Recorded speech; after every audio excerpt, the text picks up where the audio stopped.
Are we muted? No, we are not. All right. Hola, gringas y gringos. Hope you can hear us okay. I got the mic here. I tried to point it to just toward us. There is a highway on the other side. So I'm hoping that will minimize the sound coming from them. Oh, that's Indian nature Oh my lover. gosh, my hair. Oh, I can't. I just can't. So how is everybody, guys? It's so nice to be live again, right? I know it was only 5 weeks, but it felt like it was a month. R. Oh, okay. R. Well, Father's Day was just occurred, so I figured, what's wrong with a dad joke? Dad jokes. I mean, oh, can barely hear you sound wise. Can barely hear you sound wise. Interesting. Anybody else having a problem hearing? I mean, is it something on our end? Oh, so anybody else having an issue hearing us? No? Okay. Okay, good. All right. Well, all right. I guess that's good. Hey, guys. And Cindy, nature lover. Zen maiden. All right. Rick. Hi, Rick. Greg. Hi, Greg. And Chris. And Alma. I know. Wow, we got lots of people on tonight. Goodness. I'm going to sit back here for a minute and just relax. Well, I mean, I just realized that the blur background is on. Just going to have to be on. Unless you want to go in and change that. No, I ain't messing with it now. Okay. I don't like that blur background. It's struggling to focus on one of us, which means one of us may end up getting out of focus occasionally. Well, some of us have been out of focus for a while. Hey. Hello, Michelle.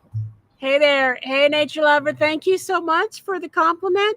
Yeah, it looks kind of fuchsia-like right now, but it's supposed to be purple. When it goes on, it's really, really, really, really a dark pink, which makes me wonder now what the pink looks like. I haven't tried the pink one yet. So I got the purple and the pink. Hey, Lisa. How are things in Puerto Vallarta? I'm just smiling at you. I'm going to look at you and smile, aren't I? Yeah, you are. It's oh my God, is it nice to be back? As it was nice being in San Cristobal and sort of being removed, we also sort of missed doing this, and the internet what made life. Internet was about on a good day. On a good day, the internet was about 15 megs down and about 4 megs up. It would have never supported a live stream. It couldn't even do a Zoom. It couldn't do Zoom calls for our expat Spanish lessons without stalling every few minutes. And him watching a baseball game was my God, so aggravating for him. I could go 1 to 2 batters and then have to totally refresh the entire thing. So it was just like, yikes. Said she can hear a little. It's a little low. So I don't know how to control volume on this side. I kind of have it turned up all the way, I believe. Yeah. I don't know what else to do about volume. Maybe you need to sit closer. I don't know. Is somebody actually saying that they can't hear me? Yeah. Wow. Yeah. Normally that's never a problem. So let's see, Papa, you're having roasted potatoes? Roast and taters. Ooh, good stuff. Yes. Good stuff. All right, and Lisa, you're not okay. I'm just going to start showing these. Not in Puerto Vallarta until January. I know. I'm jumping the gun. Yeah. Ooh, Well, I'm excited for them. Hopefully, I know they want to get there. yeah. 'Cause I know what it was like when we were waiting to go. It was like waiting on Christmas when you're 6. Yeah. I mean, it was just like Like are we part of it goes really fast, and the other part's going, and it's creeping along. So So okay, guys, look. We're going to tell you a little bit about our experience in Chiapas for sure. Um, right now, I'm just kind of dying because it is so hot here in Huatulco. I'm not even kidding. It's hot. I've got sweat rolling down my back right now. I washed my hair yesterday. I know I don't look like it, but seriously. Um, I watched mine just a few hours ago. and are you sweating? Well, I mean, Yeah. that's why I've got the rag out here so I can. It's especially the case though after spending a month someplace where the high would get, I don't know, 74 if you were lucky. Most days it was in the 60s. So we got kind of accustomed to that, and we had unpacked our hoodies and our sweatpants and actually had jackets that we were wearing. So long sleeve shirts, the few that I actually had, I mean, they were like, okay, it was a totally different wardrobe, and then come down here and it was like, well, I can put those away because I'm not going to be wearing sweats, and I'm not going to be wearing long sleeve shirts, and no, not happening. So oh, there's a cute doggy. I'm sorry, I'm distracted.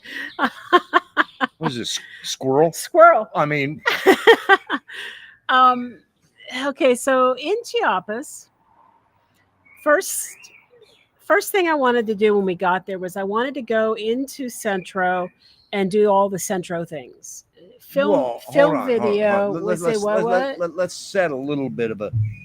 I mean, when we talk about Chiapas, banging the table. I know that. No, the table shakes. The table shakes. Sorry, you may see an earthquake every now and then.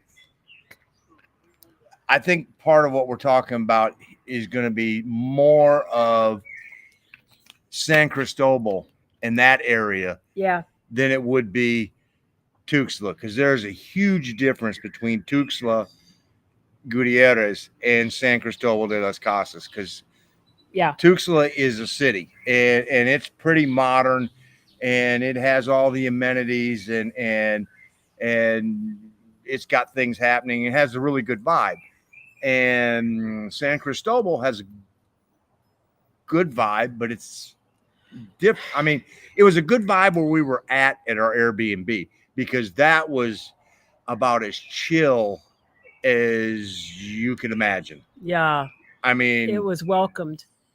It was, quiet in the forest right next to at the base of a mountain, and had pine trees everywhere, and birds and hummingbirds and butterflies, and a nice, beautiful front porch to sit on. I mean, rocking chairs, big rocking chairs, and and I never thought about this, but it was a very good way that they developed they designed these rocking chairs. They have big frames, and then just put a big piece of leather, thick leather, and so it's sort of contoured to the buttocks. It was nice. Yeah, they were comfortable, and we spent a lot of time out there just sort of chilling, literally chilling, and sometimes cold, sometimes chilling. Yeah. But so yeah, this is going to be more about what the San Cristobal, and especially since we couldn't do our lives while we were there, and Chamula and Zinacantán and that area around there. So so we get to San Cristobal, and I want to do what we do when we get to a new place is go into Centro, check out the communities, churches, Zocalo, all that. I couldn't. And the reason I couldn't is because I was like being accosted by every vendor. in San Cristobal. Mm-hmm. Literally, like I was swarmed. You would have thought that they hadn't seen somebody in like a month, and they were all selling the exact same things. Mm-hmm. And you know, I would buy 3 bracelets from one person, a hat band from another person's trying to sell me, you know, a scarf, another person's trying to sell me a shirt. And it's to the point I'm like, you know, gracias, I'm done. I've bought everything I want to buy. I just want to do some pictures and some videos now of this beautiful church. But no, Every time she stopped, every time I stopped, it was he like a swarm of bees. literally, like he can walk away and just walk away and not deal with it. That's how he is. I try to be very polite to people, and I try to listen to what they're saying. Were you saying I'm not polite? You are not polite. Okay. He walks away. I mean, he just ignores them. I I can't. say gracias. I know, just keep and you going. keep going. That's just it. And I feel like I have to like at least acknowledge their presence, but no, that's like the kiss of death. And all I want to do is take a nice video. Just let me pan the front of this. No, I can't. You know, so we leave the front of the main church that's there, and we go across the street to the Zocalo. And now there's this beautiful gazebo, and I'm trying to get a video of that. No, I can't, because now I got 3 more people literally chasing me up the stairs, trying to sell me stuff. And I'm like, I already have 3 of these. I'm pulling them out of my purse and showing them. Do I need 3 more? No. You know, I'm trying to be nice. It was just so frustrating. And, you know, gosh, it was just like that one afternoon. And it was when the weather was still nice before the rains came. And I wanted to do drone and everything else, but we literally had a woman follow us around for 30 minutes. I'm not even kidding you. For 30 minutes. We literally went from the church plaza to the Zocalo, and then there's a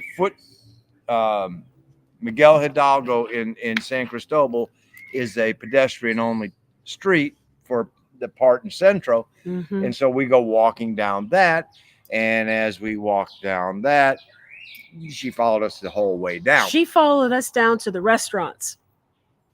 Uh-huh. And then she followed us away from the restaurants. Uh-huh.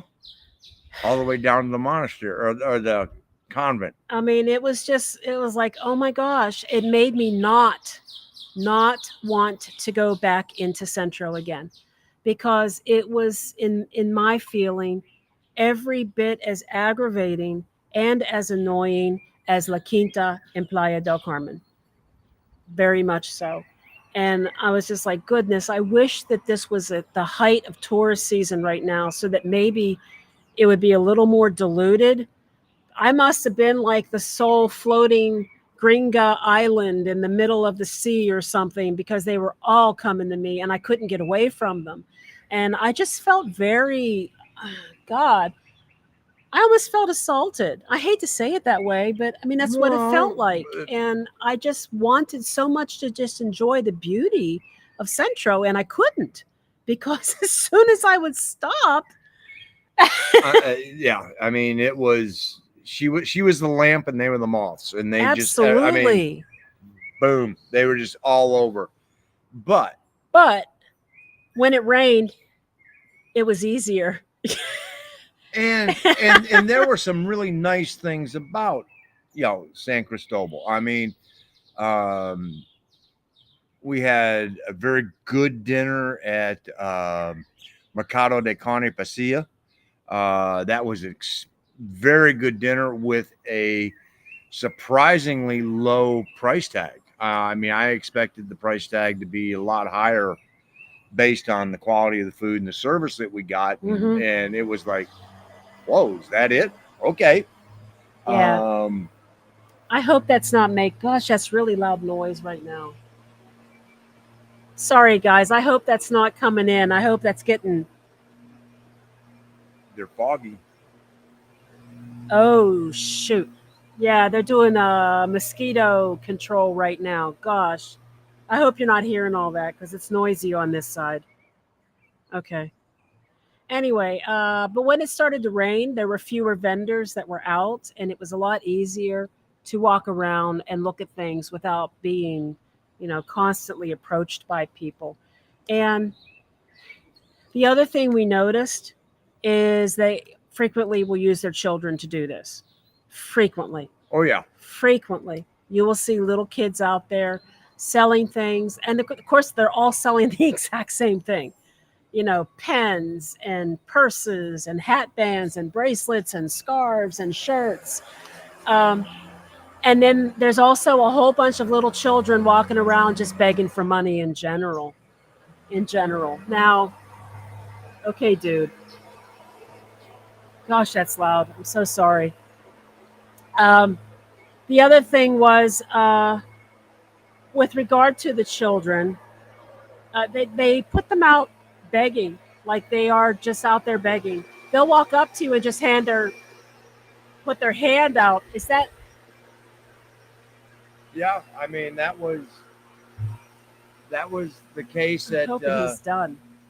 Okay. the OXO, and we were there basically trying to break a 500 peso note.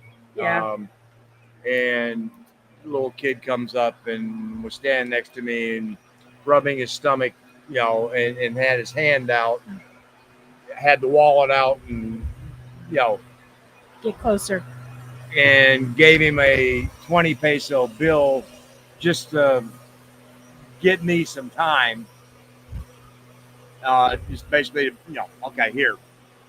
Here's 20 pesos. Yeah. And you thought the kid had just hit the lottery. I mean, He was excited. He went out and he was showing his mom. He was flashing it around. Maybe that would buy him an ice cream for the afternoon or something. I don't know.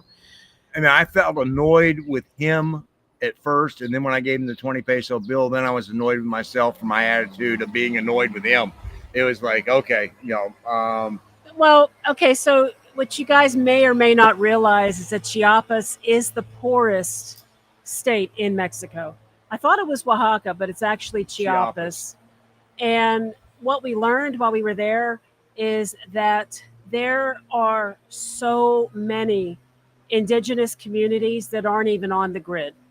They don't have electricity. They don't have water. They don't even have decent educational opportunities. They're not even on the map. I mean, they don't know how many right. are not even on the map. They're just somewhere in the hills doing what they do, and they really don't want to change anything.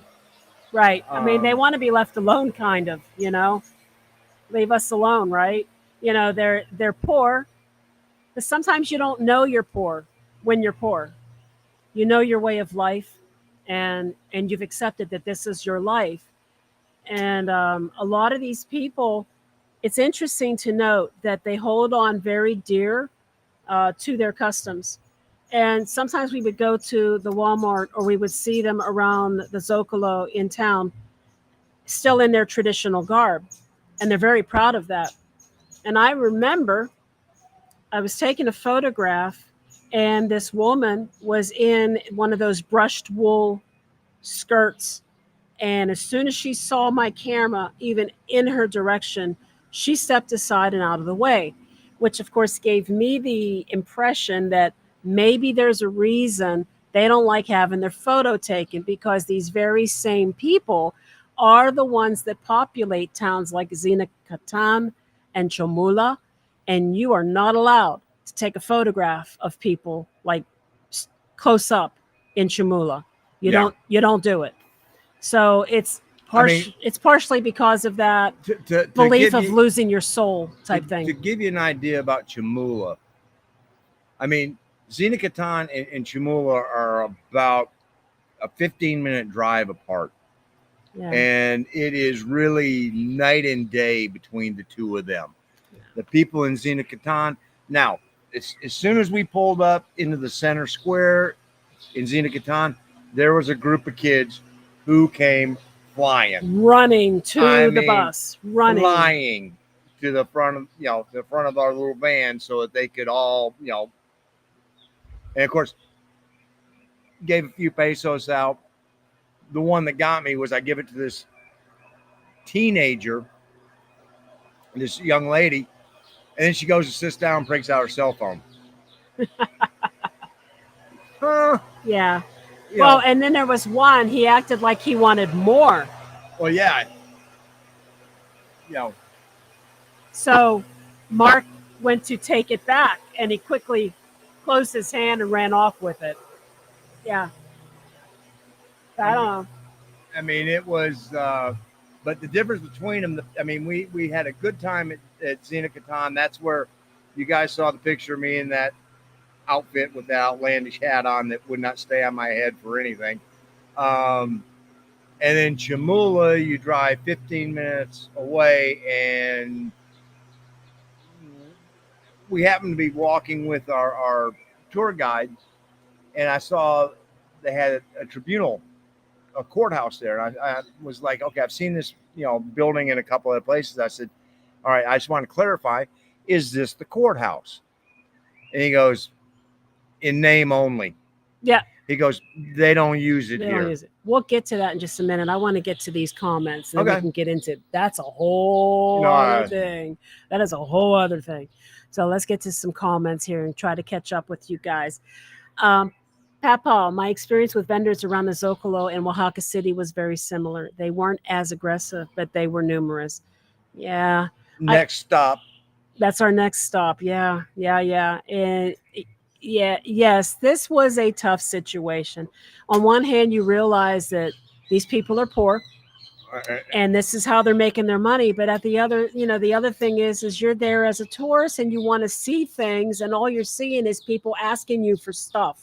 I mean, money. And what was really interesting is we actually had a Sunday morning tour to go do the barco through the canyon. Yeah.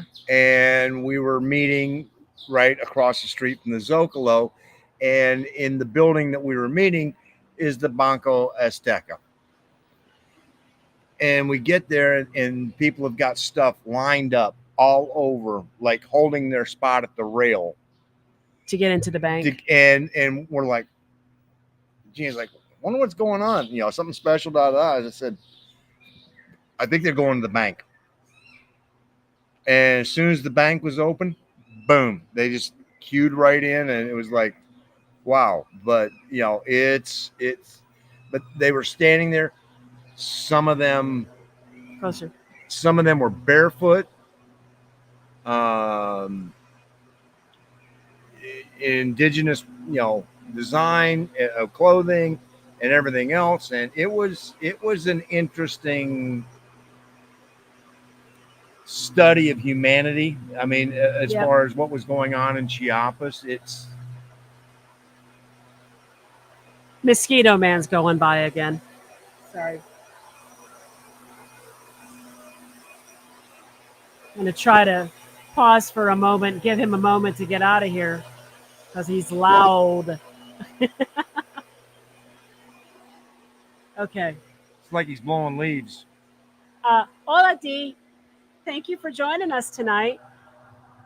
Let's see here. Gordon. Oh, show it. There we go. Greg Gordon. Reminds me of Playa in 2017. It was the week leading into Dia de los Muertos. Parents would send their kids up to your table in restaurants to trick or treat. No one had candy, so they'd give out money. Except us. We went to Walmart and got candy that we can carry with us. That was smart. Wow. Should have seen how the kids' faces would light up. We will have to remember that for Dia de los Muertos in Oaxaca. Yeah, I'll think of that. That's good. Hey, thank you for that, Greg. We will definitely. That's good. Oh, 2007. Okay, not 2017, 2007. Gotcha. Well, I don't think it makes any difference. Hola, Andrew. Thank you for joining us. So Cindy, kind of the same custom as the Amish, though not Amish refuse to have their picture taken. Yeah. I think it's kind of that way. They just don't like to have their photo taken, and there's more to that, especially with regard to Chamula. But let's talk about that trip to Zinacantán and Chamula. We were very interested in learning more about the communities, the people who speak Tzotzil. That is, these people are the Tzotzil Maya. So they are Maya, but they have their own language and their own customs. And even between villages, each village has its own custom and its own character. And you could tell the difference. Yeah. I mean, physical features. There was a difference between the Mayan in Chiapas and the Mayan that were in the Yucatan Oh yeah. Peninsula. I mean, Facially. yeah. I mean, the Maya here, they had a stronger brow bone, a more square face, a flatter nose a little bit, or a smaller nose.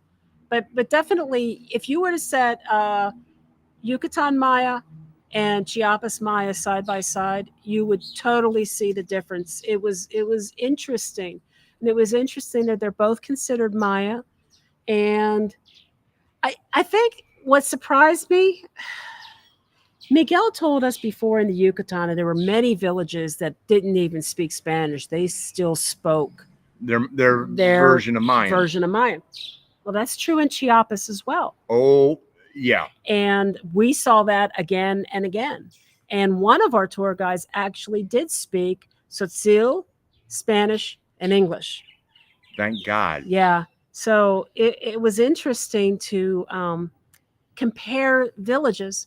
We're talking about basically ethnically the same types of people, but they were not really with the same characteristics personality-wise. No. First, we stopped in Zinacantán. And Zinacantán is a little bit bigger than Chamula. And Zinacantán is known for... I don't know if it's bigger. Because, slightly. And it's known for textiles, but also flowers. And flowers. I mean, when you come down the hill to Zinacantán, the first thing you see are all of the hot houses. Mm-hmm. I mean, there are hot houses covering everything out there. And and they grow a lot of produce and flowers there. And then when you actually enter into the city, well, that's being gracious, Puebla, the first thing you actually hit is the flower market.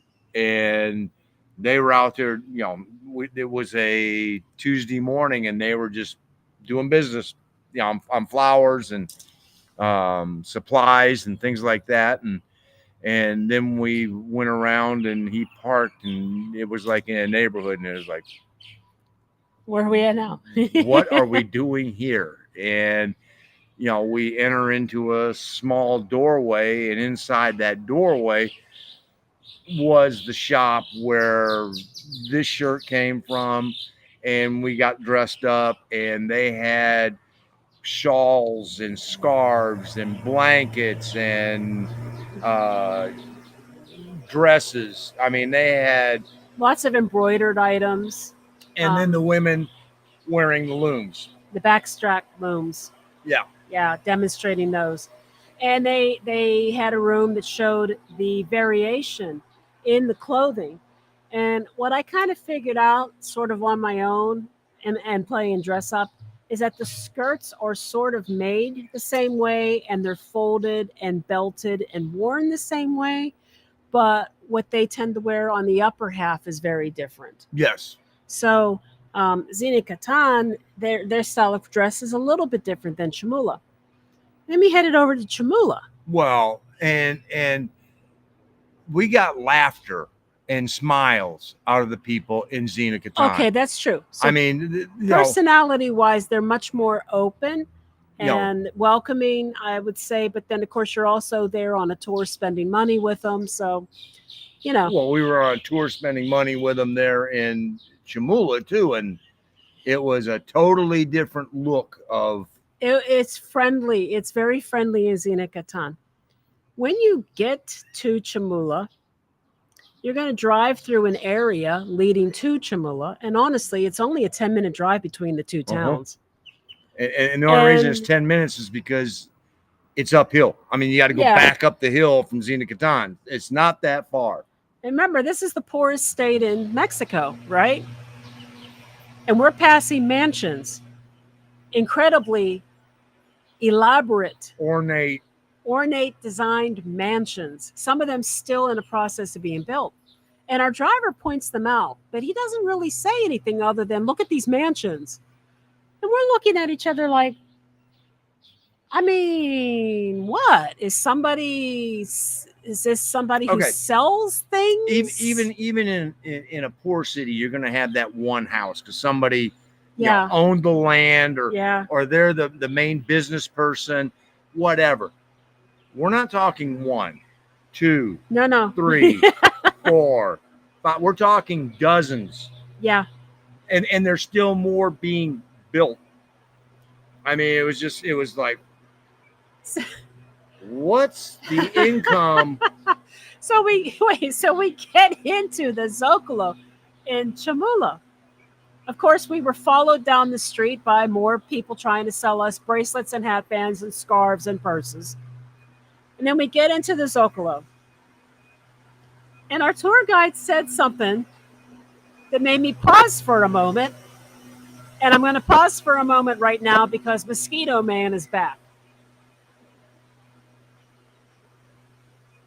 Thank you, Dee. It cost me a whole lot less this time than it cost in Merida.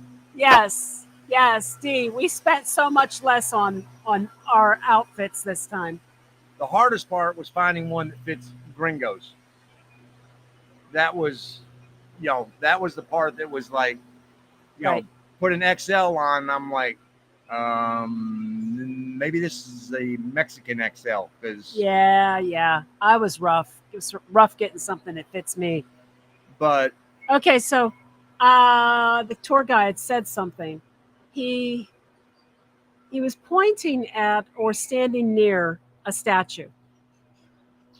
And he basically said that they run their own government there. And if you break the law, if you steal something or whatnot, they don't send you to jail. They just kill you. And I thought he was joking. He's not joking. He's not joking. No. It's the only Mexican town that we have been in. We have not seen an OXXO. They have an OSSO. OSSO. They run their own town. They run their own.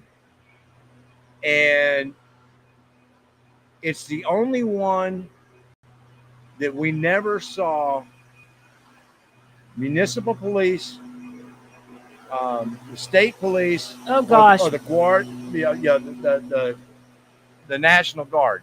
None of them. I mean, it was like there was no police presence whatsoever.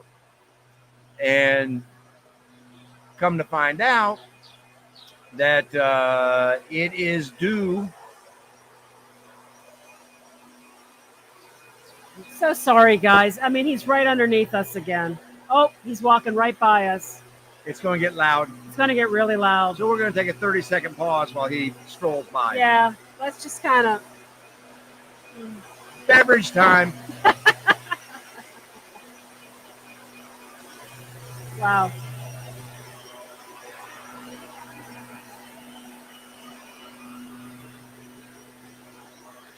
Okay, he's kind of meandering away.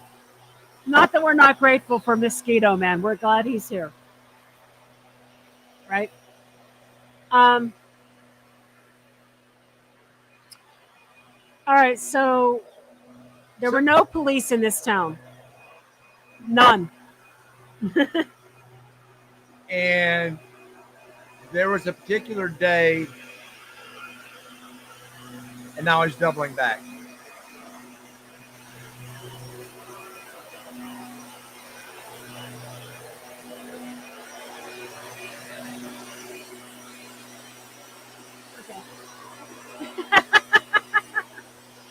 Okay. It's going that way now. All right. Turn the corner. There he goes. Okay. So there was a day that we went to the Walmart, and the Walmart is on the northwest side of San Cristóbal. And yeah, no lie. I'm sorry, this is so good. And so raise them if you got them. Yeah, that's it. And actually it sits on the road that goes to Chamula.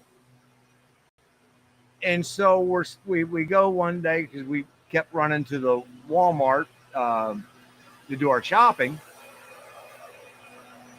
And inside the Walmart parking lot are about, I don't know, 5 or 6 National Guard trucks loaded. Yes. And they aren't just taking a break, because they have somebody at the ready in front of each truck at the front, and they have somebody at the ready at the rear of each truck. You know, and we were like, all right, what's going on? What's here? going on in San Cristobal today? Why all this activity at the Walmart? Let's get our groceries and go. We're going to go home. Yeah. And then, of course, we went home, and I looked up and I discovered that for the last 2 years, about once per year, there has been cartel violence and death in San Cristobal de las Casas. I'm not saying it happens every day. Like I said, once per year, there's been an incident for the last couple of years. And so there's activity in the area, but we didn't know to what extent until the day we went to Chamula. And we saw all those mansions, and we found out they run their own town. They have their own government. You don't go to jail. They just kill you. And if you take pictures inside that church, you will be lucky to come out unscathed if they don't just throw you out and give you the easy way out and kick you out of the church.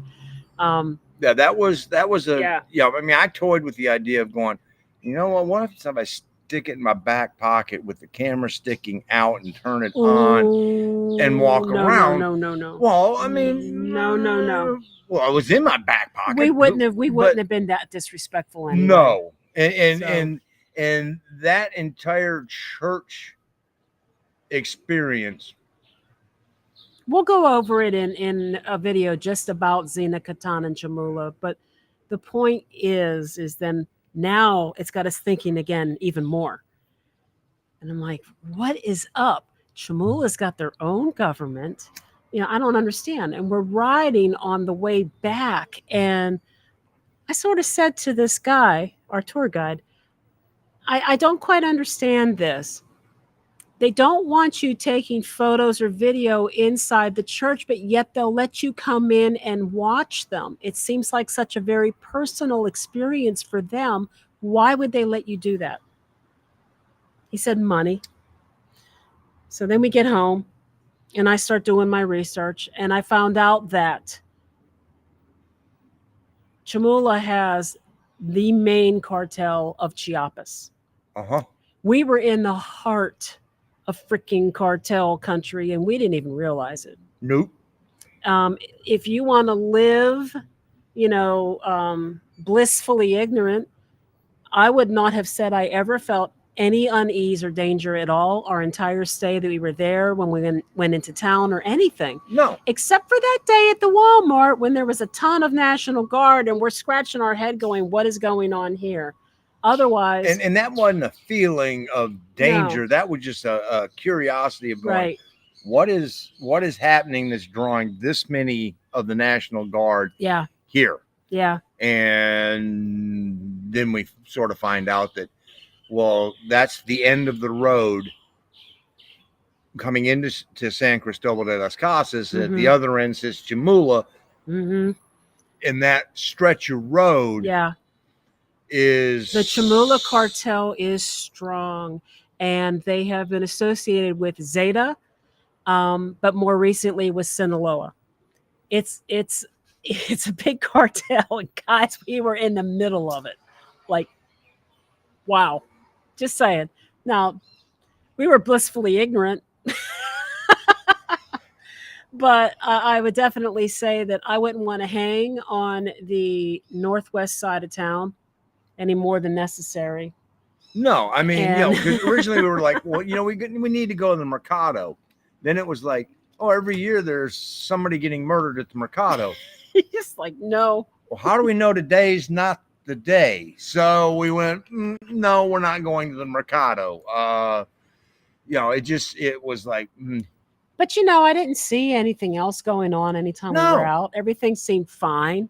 I just it's one of those things where everybody hears about cartel. You hear about it, narcos and whatnot.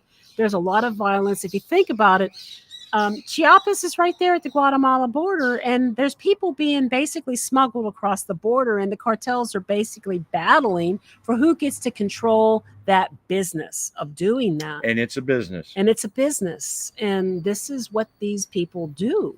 And if you interfere with their business, well, You don't interfere long. no. I mean, And I mean, when our guide basically told us that they don't have jails in Chamula, if you steal something, they'll just kill you. What? I mean, I thought he was kidding. He's not kidding. He's not kidding. no, Not kidding. no, and on the drive from San Cristobal to here, oh my God, what a drive! That's another story. That's a whole nother story. But we encountered, when we got, I don't know, maybe an hour outside of Tuxtla, we encountered people walking from this one village. Mm-hmm. And we were just going, all right, maybe they're all walking someplace to gather, meet, work. We didn't know. Right. And then we get to another town, and we get to the next town, and there's actually a tent encampment in that town. And it's like, light bulb went on. Yeah. Yeah. Okay. We basically just saw the trail of migrants And heading west. And we Yeah. north. Well, northwest. And we saw it. And we saw it. Yeah. And they were walking in the rain. They were pushing their babies. Some were carrying some things. Some had small backpacks on. But I mean, we encountered it for hours. Yeah. Of this path going northwest, and just like, holy cripe, and hiking through the national park there that sits on the border of Chiapas and Oaxaca, Mm-hmm. which, if they weren't enough to bother me driving on or walking on the side of the road, the fact that we kept running into rock slides, We'll get to that too. Yeah. Another time. But I'm still just kind of floored that we were quite literally in cartel country. We really, really were. And I wouldn't have known it. He wouldn't have known it. Mm-mm. I mean, I guess the lesson can be learned there is keep your nose out of anybody else's business. Do a little research. Do a little research. Just get what you need when you need it in places that you should be, not places where you shouldn't be, and you should be okay. We got through unscathed. Mm-hmm. But we also weren't hanging out where the last 2 murders took place in the last 2 years. No. And we pretty much never went past that Walmart except when we went on that tour. So. and if I'd have known that Walmart was where it was at, we'd have been doing it Soriana or the Chedraui. But that's, Well, yeah, what are you gonna do? all right, the next C of Chiapas was Canyon Sumadero. Wow. Yeah. We actually ended up kind of going twice. We didn't realize we were going to be doing that. No, we did the miradors while we were in Tuxtla. Because it was 20 minutes from our Airbnb. I mean, so it was a quick shoot, up we go. And it's not expensive. It was 60 some pesos a person. 63.9 pesos per person. And then that actually will get you in at both the river and at the miradors. But we were just doing one thing that day. So we just did miradors. And then we did a tour for the river ride for the boat. And that ended up also including miradors. So we ended up doing that twice. It was still cool. The mirador, yeah. But the boat trip through was very impressive. Even on a rainy day. Even on a rainy day. And we really got lucky. I mean, it rained on us just for what, 3 to 5 minutes when we were on the river. It was hitting my eyeballs and stinging. Yeah, but it wasn't like it did it the entire time. So it's a deep river that goes through there. You start, well, this particular tour we took started at the dam. They dropped us off at the dam at one end, and you go all the way down to Puerto de Chiapas. Chiapas de Corsos. Chiapas. Okay. The other way. Chiapas de Corsos. Corso. Yes. Hey, And look at that. You got another compliment on that shirt. well, actually, the young lady there, when I kept saying I like the shirts, but I can't find one to fit me, she actually brought me this one. Nice. And it was like, ooh, I think we got a winner. And this was only 400 pesos.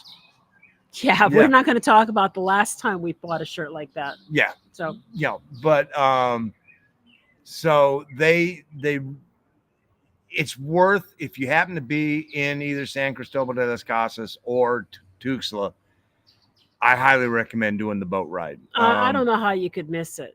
It's like probably one of the most magnificent things to see while you're in that area anyway. And for the price, 60 some pesos, and you get to, well, the boat ride does cost extra, the actual boat ride, but yes, not that much, you know. Yeah, I mean, and we got to see the cocodrilo, and then we got to the manos, los manos, and monos. Manos are hands. Monos. Silk poly, baby. Cotton. Is it? I can't tell. I think it's 100% cotton. Can't really tell. Yeah. Because I think it's on the weave, but it's you know, if you're in the area, definitely do it. And the number of birds that you will see is staggering. I mean, oh yeah, if you like to do birding, like I use the Merlin app by Cornell Labs, I got so many cool bird calls out on that thing. So cool. You know, different types of pelicans, herons, egrets, vultures, predatory birds. I mean, it's just loaded with all types of birds. We saw monkeys. Yep. Some interesting natural formations. And yes, the boat ride is great, Dee. It was really very enjoyable. It's refreshing too, because, you know, they go kind of high speed down the water, so you get the wind, and Tuxtla's hot anyway, so that wind just feels great. Crocodiles and monkeys too. That's right. And there's natural features that they'll stop and point out to you. And there was a cave that had, I guess it was the Virgin of Guadalupe inside the cave. Well, then it has different colors that have seeped down and have colored the rock inside there. Yeah. And the other thing was how dirty the river was. Oh, I mean, I'm just pointing out that it's muddy water like the Mississippi. Yeah, I mean, you know, I have yet to see a croc, and I'm not talking about a crocodile. I'm talking about the shoe floating. I mean, some people would throw their Crocs or their bottles in there. Yeah, I mean, that happens, and I mean that happens in the city. Well, I know, and it just works its way down, but it just was like, wow. And then we were in the town. We stopped in that town for a moment. There really wasn't anything to do in that town. Well, no, because we were sort of we had 45 minutes to walk around, and Chiapas de Corso is a pueblo mágico. I got to look up the history of why it's a pueblo mágico. I'm not really sure I understand why just yet. Maybe it's just there to help draw the tourism to the location because there's the boat launch, and that might be why. But there really wasn't a lot to do there. We sort of just kind of walked around and sat on benches for about 45 minutes until it was time to leave. Except for the big tree. There was a giant tree. I mean, that tree was Yeah, huge. yeah. But yeah, that was it, for that. It was just okay. Then the last C is the climate. And we Wow. could not believe the difference from San Cristobal If climate was a bipolar individual, they would be in in Chiapas. Chiapas.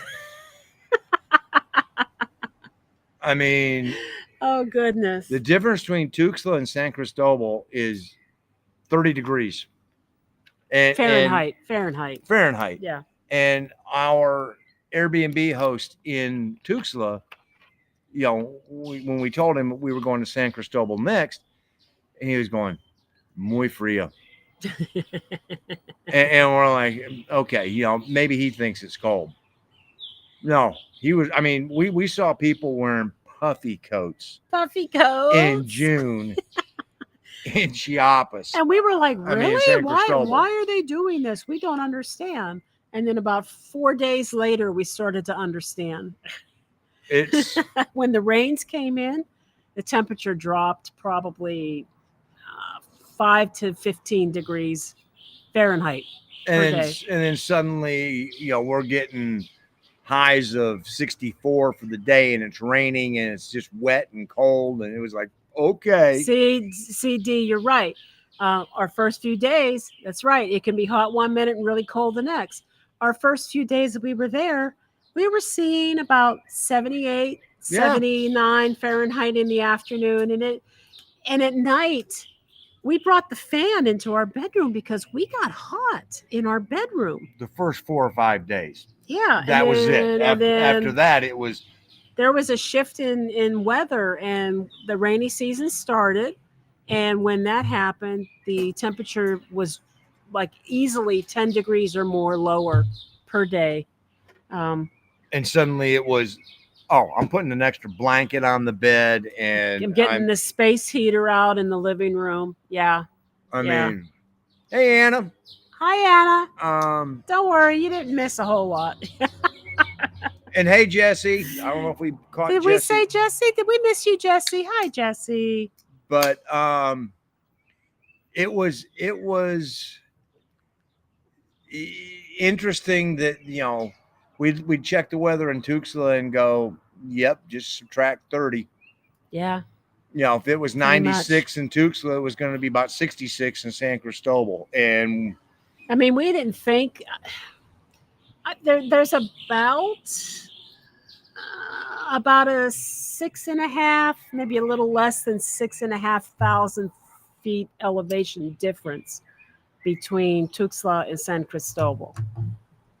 And I don't know, when we first arrived, you could smell the pine. Like, pine scent is very strong in this area. And it just reminded me of a lot of like rural areas of Pennsylvania, or, Blue Ridge, Smoky Mountain areas. So it felt very, very homey to me.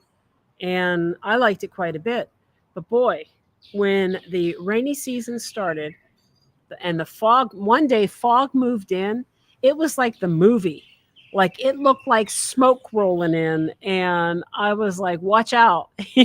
Something's going to walk out of the fog. Where's Hal Holbrook? I mean, it got foggy really fast. And from that moment on, rainy season had started and it got cold. Really cold. And one day it rained so much, we had a tree fall. Yeah. Yeah. Fortunately, it missed the house. Not by much, but it did. But it gave us a nice backdrop for one of the videos, because it was it's true, nice and green and leafy. And then we had the flowers. And so we were like, we're going to take advantage of this, because I think they were waiting on us to leave before they got there with the chainsaws. Yeah, no, I believe this. In fact, there is a footbridge that went over into a walking trail in the woods, and the footbridge was over what looked to be a cement-lined reservoir. Yeah, it was like a flash flood ravine. And with one day we had so much rain.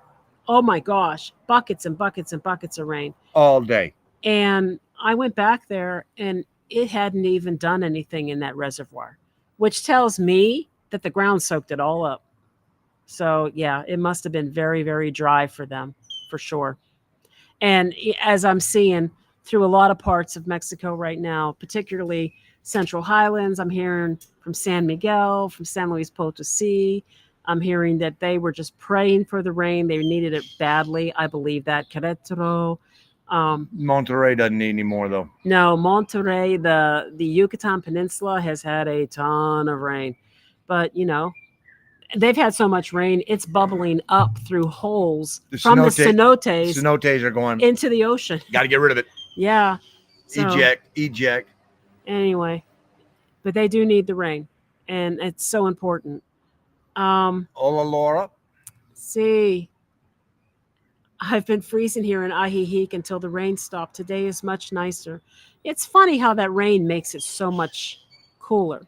It's like, is it really temperature-wise cooler, or is it just that damp coldness type feeling? What are you? I'm looking to see if maybe possibly we can get some rain clouds so we can get a little relief. That's all I'm doing. Okay. I'm like, what? No. It's like, Anna, you said it's sweltering in Florida. Feels like that's exactly what it was today. I mean, when I opened my phone up this morning, the first thing it said was, today, Huatuco, it's going to feel like 101. I feel so scuzzy. I mean, I'm so sticky hot. It's one of those things where I don't even, should I shower? Why? I'm going to step out of the shower and just sweat. And you bring that up. The hot water heater that was in our little cabin, because that's about all in Chiapas. In San Cristóbal de las Casas, might have been 10 liters. Maybe. I mean, it was not a big hot water heater. And so you barely got a hot shower. And they had it turned up all the way. Yeah. And so when you first got in the shower, it was so hot. And then you're turning on the cold water to get it to a temperature, and for the rest of the 3-minute shower that you had, you're constantly turning down the cold, trying to keep it warm. And you can't, and your hot water is just going away, because as the hot water tank fills, it's filling up with that chilly, cool mountain water. Yep. Right. So your hot water isn't hot anymore. And so all I was hoping for when we got here, I was like, oh, thank God. This has one of the on-demand water heaters here. Yeah. So I was like, I'm getting in the shower, and I'm going to take a 30-minute hot shower. Nope. Cool shower. You took a cool shower. Because it's so hot here that it was like, no, the cool water feels better. So I'm like, flip the two, but it is what it is on that. But I said it is what it is. I mean, I know. Literally there was only a couple of things that I would have changed about that cabin.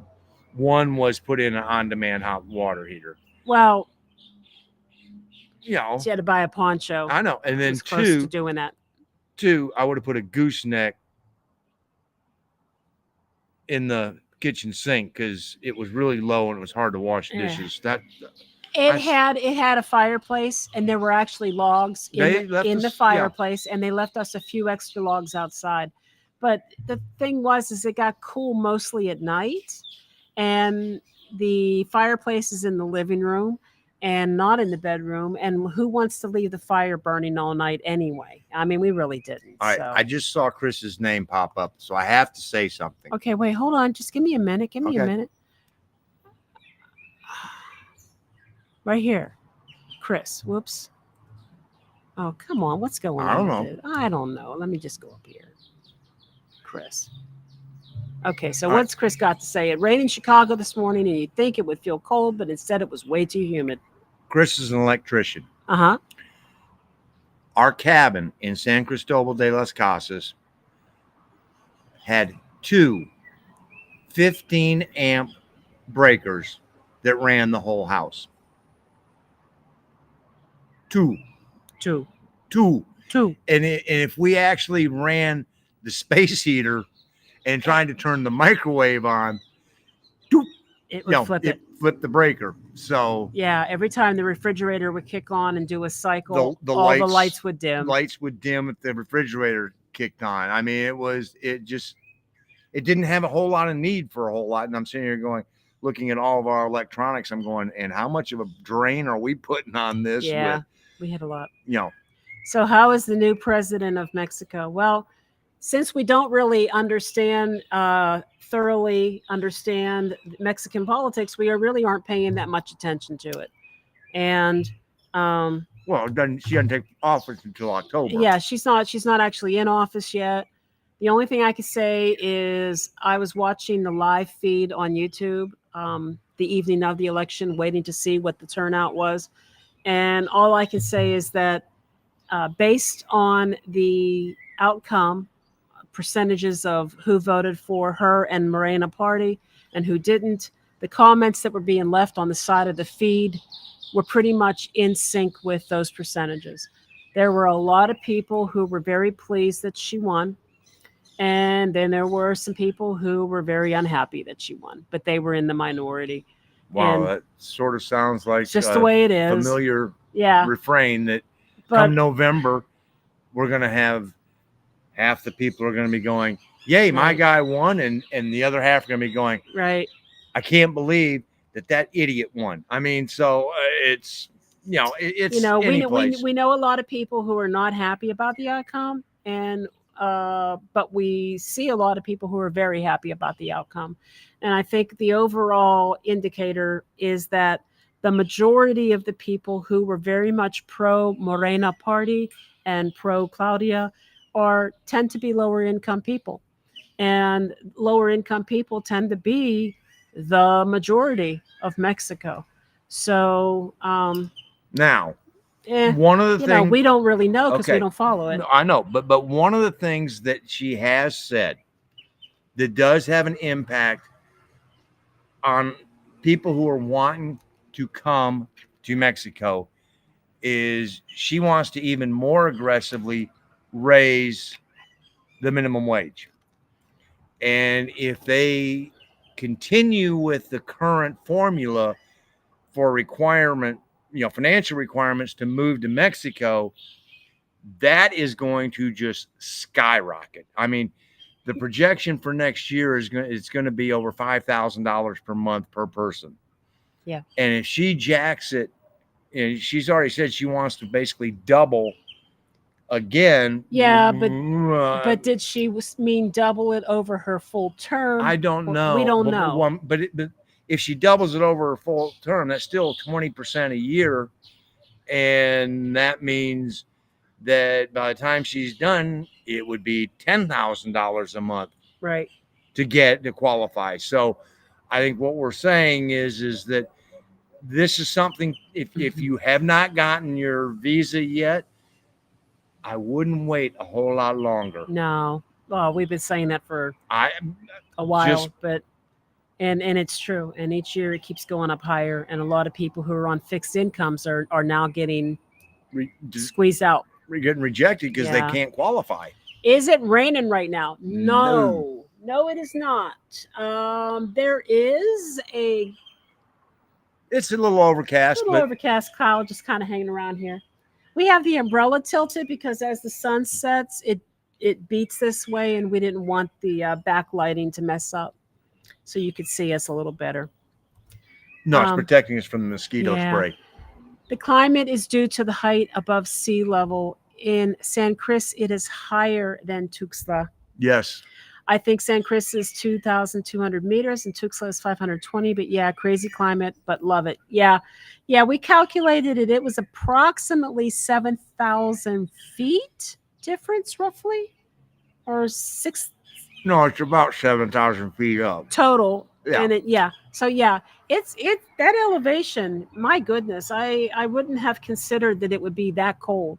And the other thing about San Cris that I really, really, really liked, no dust, no dirt.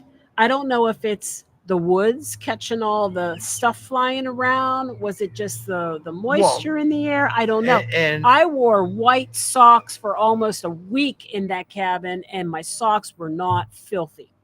The other thing is there was grass. I mean, we had, in where we were living in that little community, there was grass. And so you didn't have as much dust. And we were removed from the road because the closer you got to the road, more dust was there. But Yes. that I think that made a huge difference as well. It's been much nicer here in CDMX since the rain started, even cool after the hot temps. Yes, puffer vests, puffer vests. I have one. It's in Kansas City, where I might need it if I ever fly back to Kansas City. Not here, though. Goodness. True. Let's see. I think only rich expats will be able to move to Mexico. It's starting to look like it's going that direction, right? If they don't change the formula, yeah. If they don't change the formula, that is going to be an absolute true statement. Yeah. If they change the formula that has actually been approved in the Mexican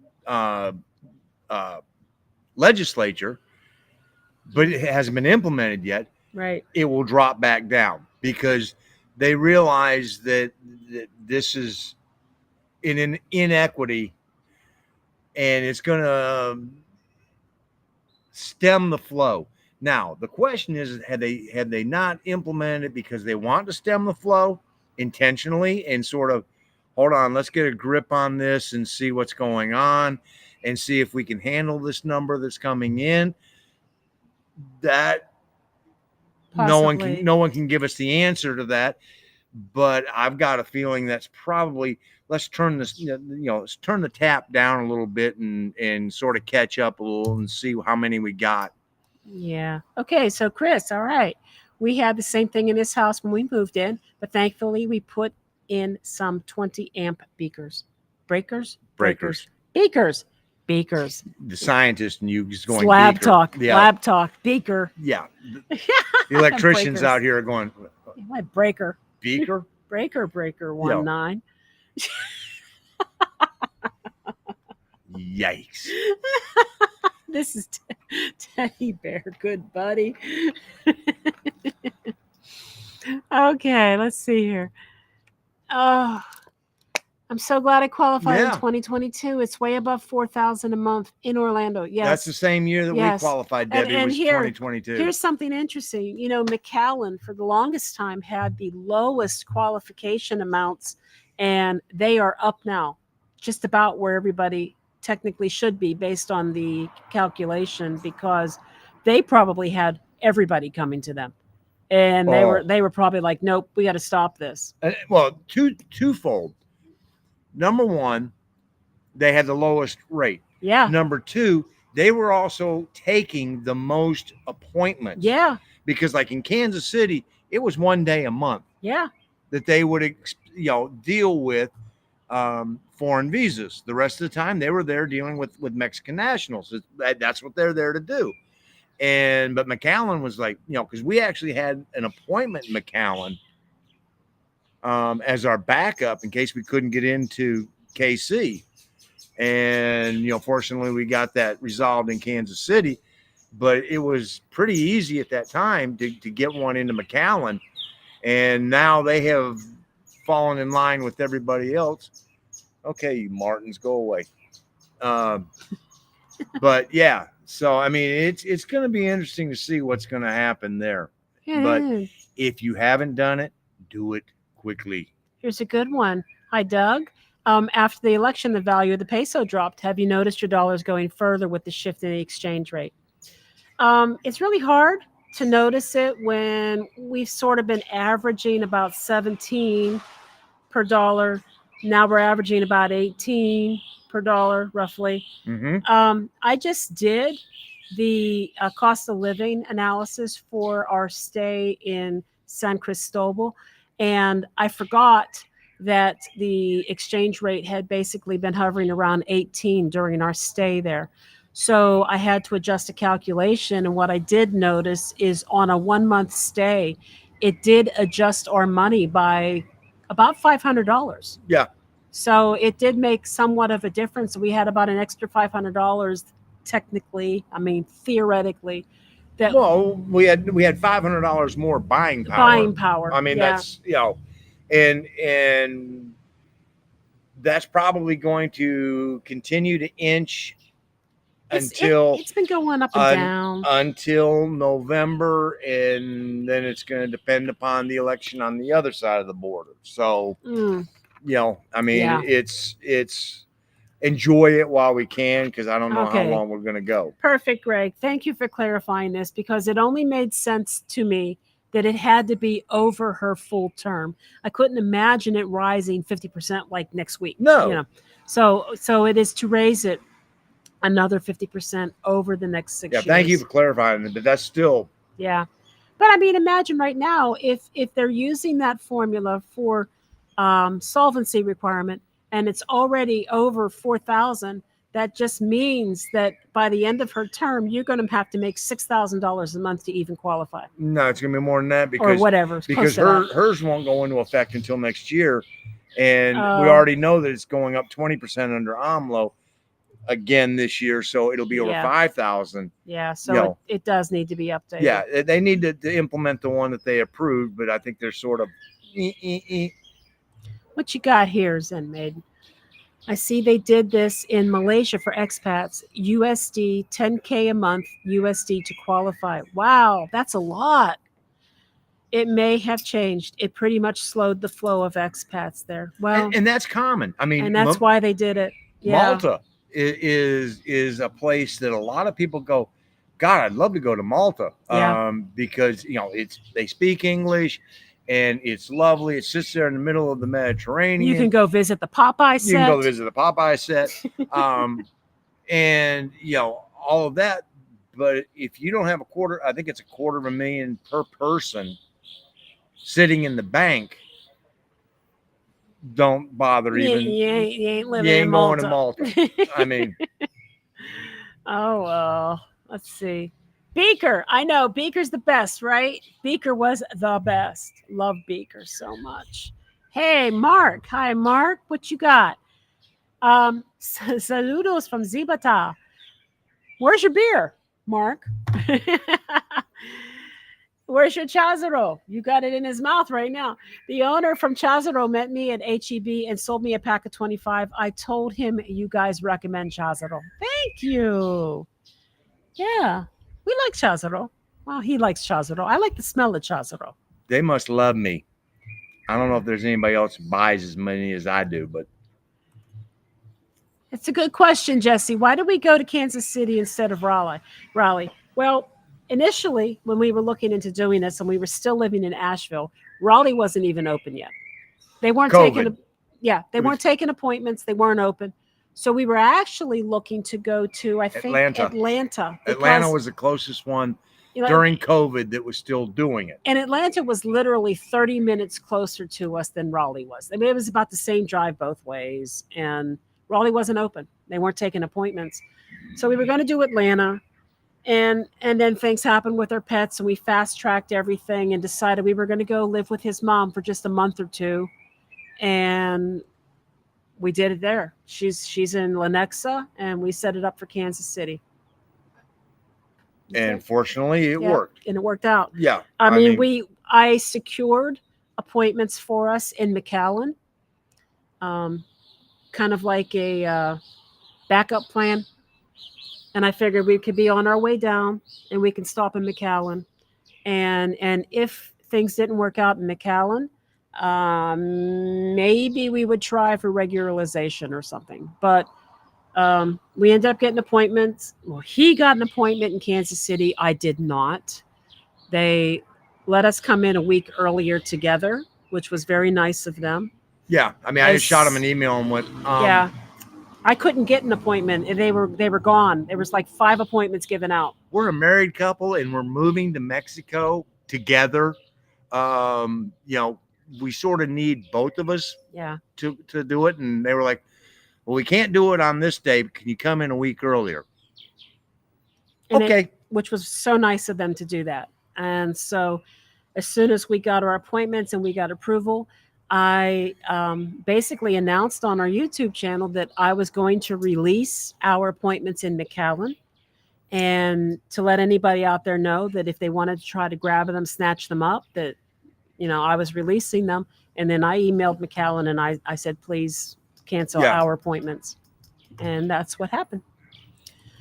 And so you're in Durham and you're going to fly to McAllen. I hear it's so much easier than most others.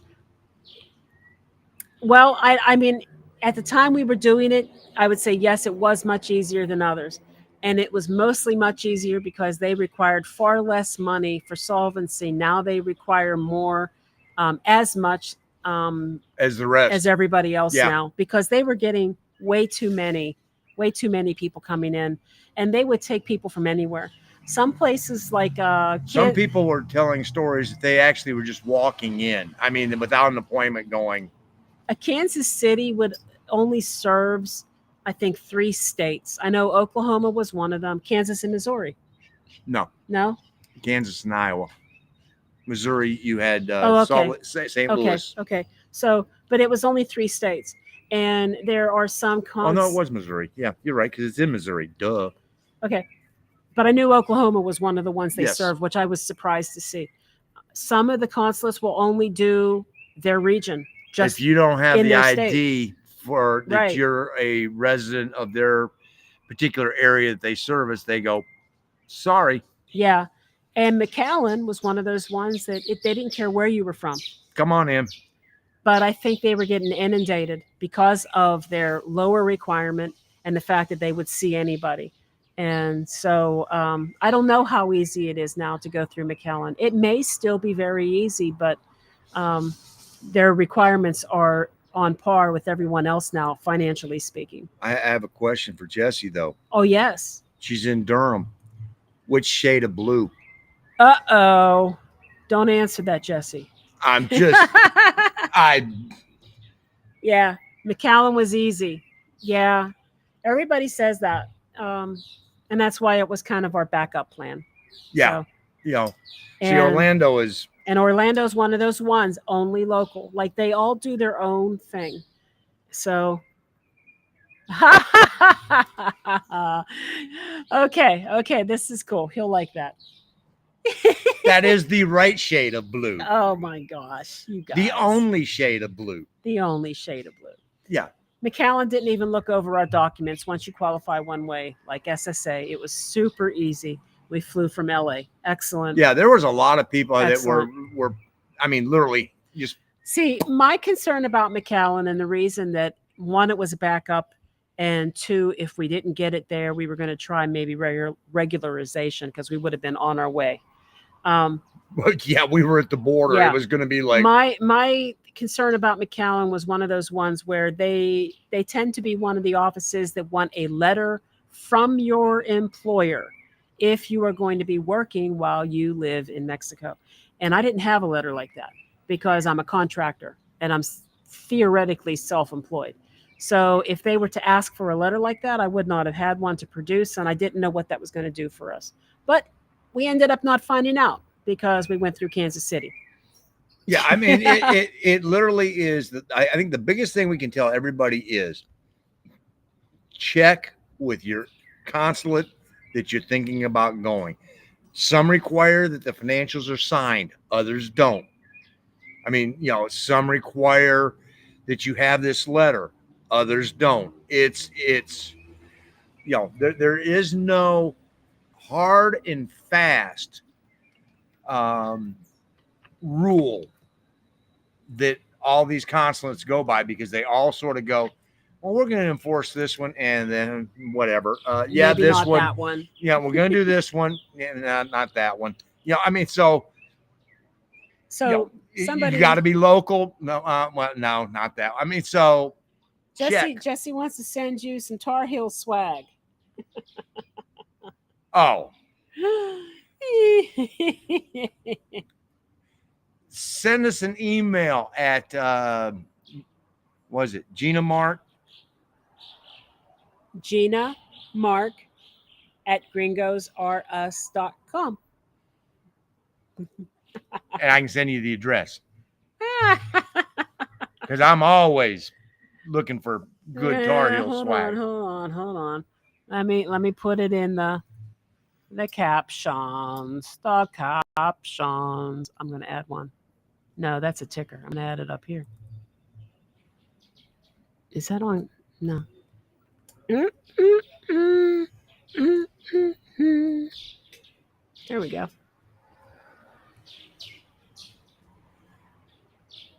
So since it's been a month and longer, are there questions outside of Chiapas?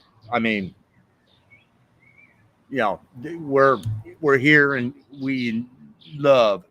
We missed all y'all. We really did. We did. We felt bad. I'm like, I wish we could do a live. But it would have been. Oh, it would have been so bad. You guys, it would have been intolerable. Intolerable. I mean, God bless Denise and Amy at Expat Spanish and all of our fellow classmates, because doing the Zoom meeting during class was, you know, hard. It was hard. And you know, Amy would go, I'm going to turn off your video. And I'm like, it won't matter. No difference. We could turn off our video and it won't matter. You know, yeah. It was that bad. Yeah. Okay. So let's see here. Greg, my worry is once I am retired, half of our living expenses will come from pensions and half from investments. I've yet to see anything where they will combine the two. Yeah. Yeah. If you have a letter from the Social Security that is going to say, okay, you know, you're going to qualify for this amount. And if you have a letter from your pension that's going to say, when you cash in, you're going to receive this amount every month. If you qualify under those two, you're golden. When you get the investment part, that's the part where it depends upon how much you have in the investments. But if there is for temporary, all right, it's been a few years. He's lost me. The amount that you had to have in the bank for temporary when we qualified, this is 2022, and remember it has gone up, was in the $45,000 range, somewhere in that. So and again, it's going to depend upon the consulate that you go to, but most of the time, if you've got this much sitting in investment account and you can show that you're going to be close, don't take my word and go, Mark from Gringos R Us said that you're going to give me the thumbs up. Worst case scenario, qualify for one and have the other qualify as a dependent, which is what we ended up having to do. The two of us tried to qualify individually and they were fine with that. But when they looked at our income for 2 out of 6 months, we were just a couple $100 short for the month. They didn't look at the whole year and find 6 of these. No, they wanted you to meet it every month for the last 6 months. And we were short just a couple hundred on 2 of those 6 months. Because of the way the paydays fell. I mean, it was just one of those that is like. So they qualified me based on the solvency and for like an extra $1,000 a month or something like that. 900 and change. They were like, well, do you mind being a dependent? And I'm like, no. So he's a dependent. Do we both get to go? Yes. Call me anything you want. Just don't call me late for dinner. Right. I mean, it seriously ended up being one of those things too, that when they did the interviews and they did them separately, they just wanted to talk to him about whatever, shoot the breeze. Why do you want to come here? Blah, blah, blah. But when they got to me, because I was the lead solvency person and he was going to be my dependent, I got the questions about my income source. How do I get my contracts?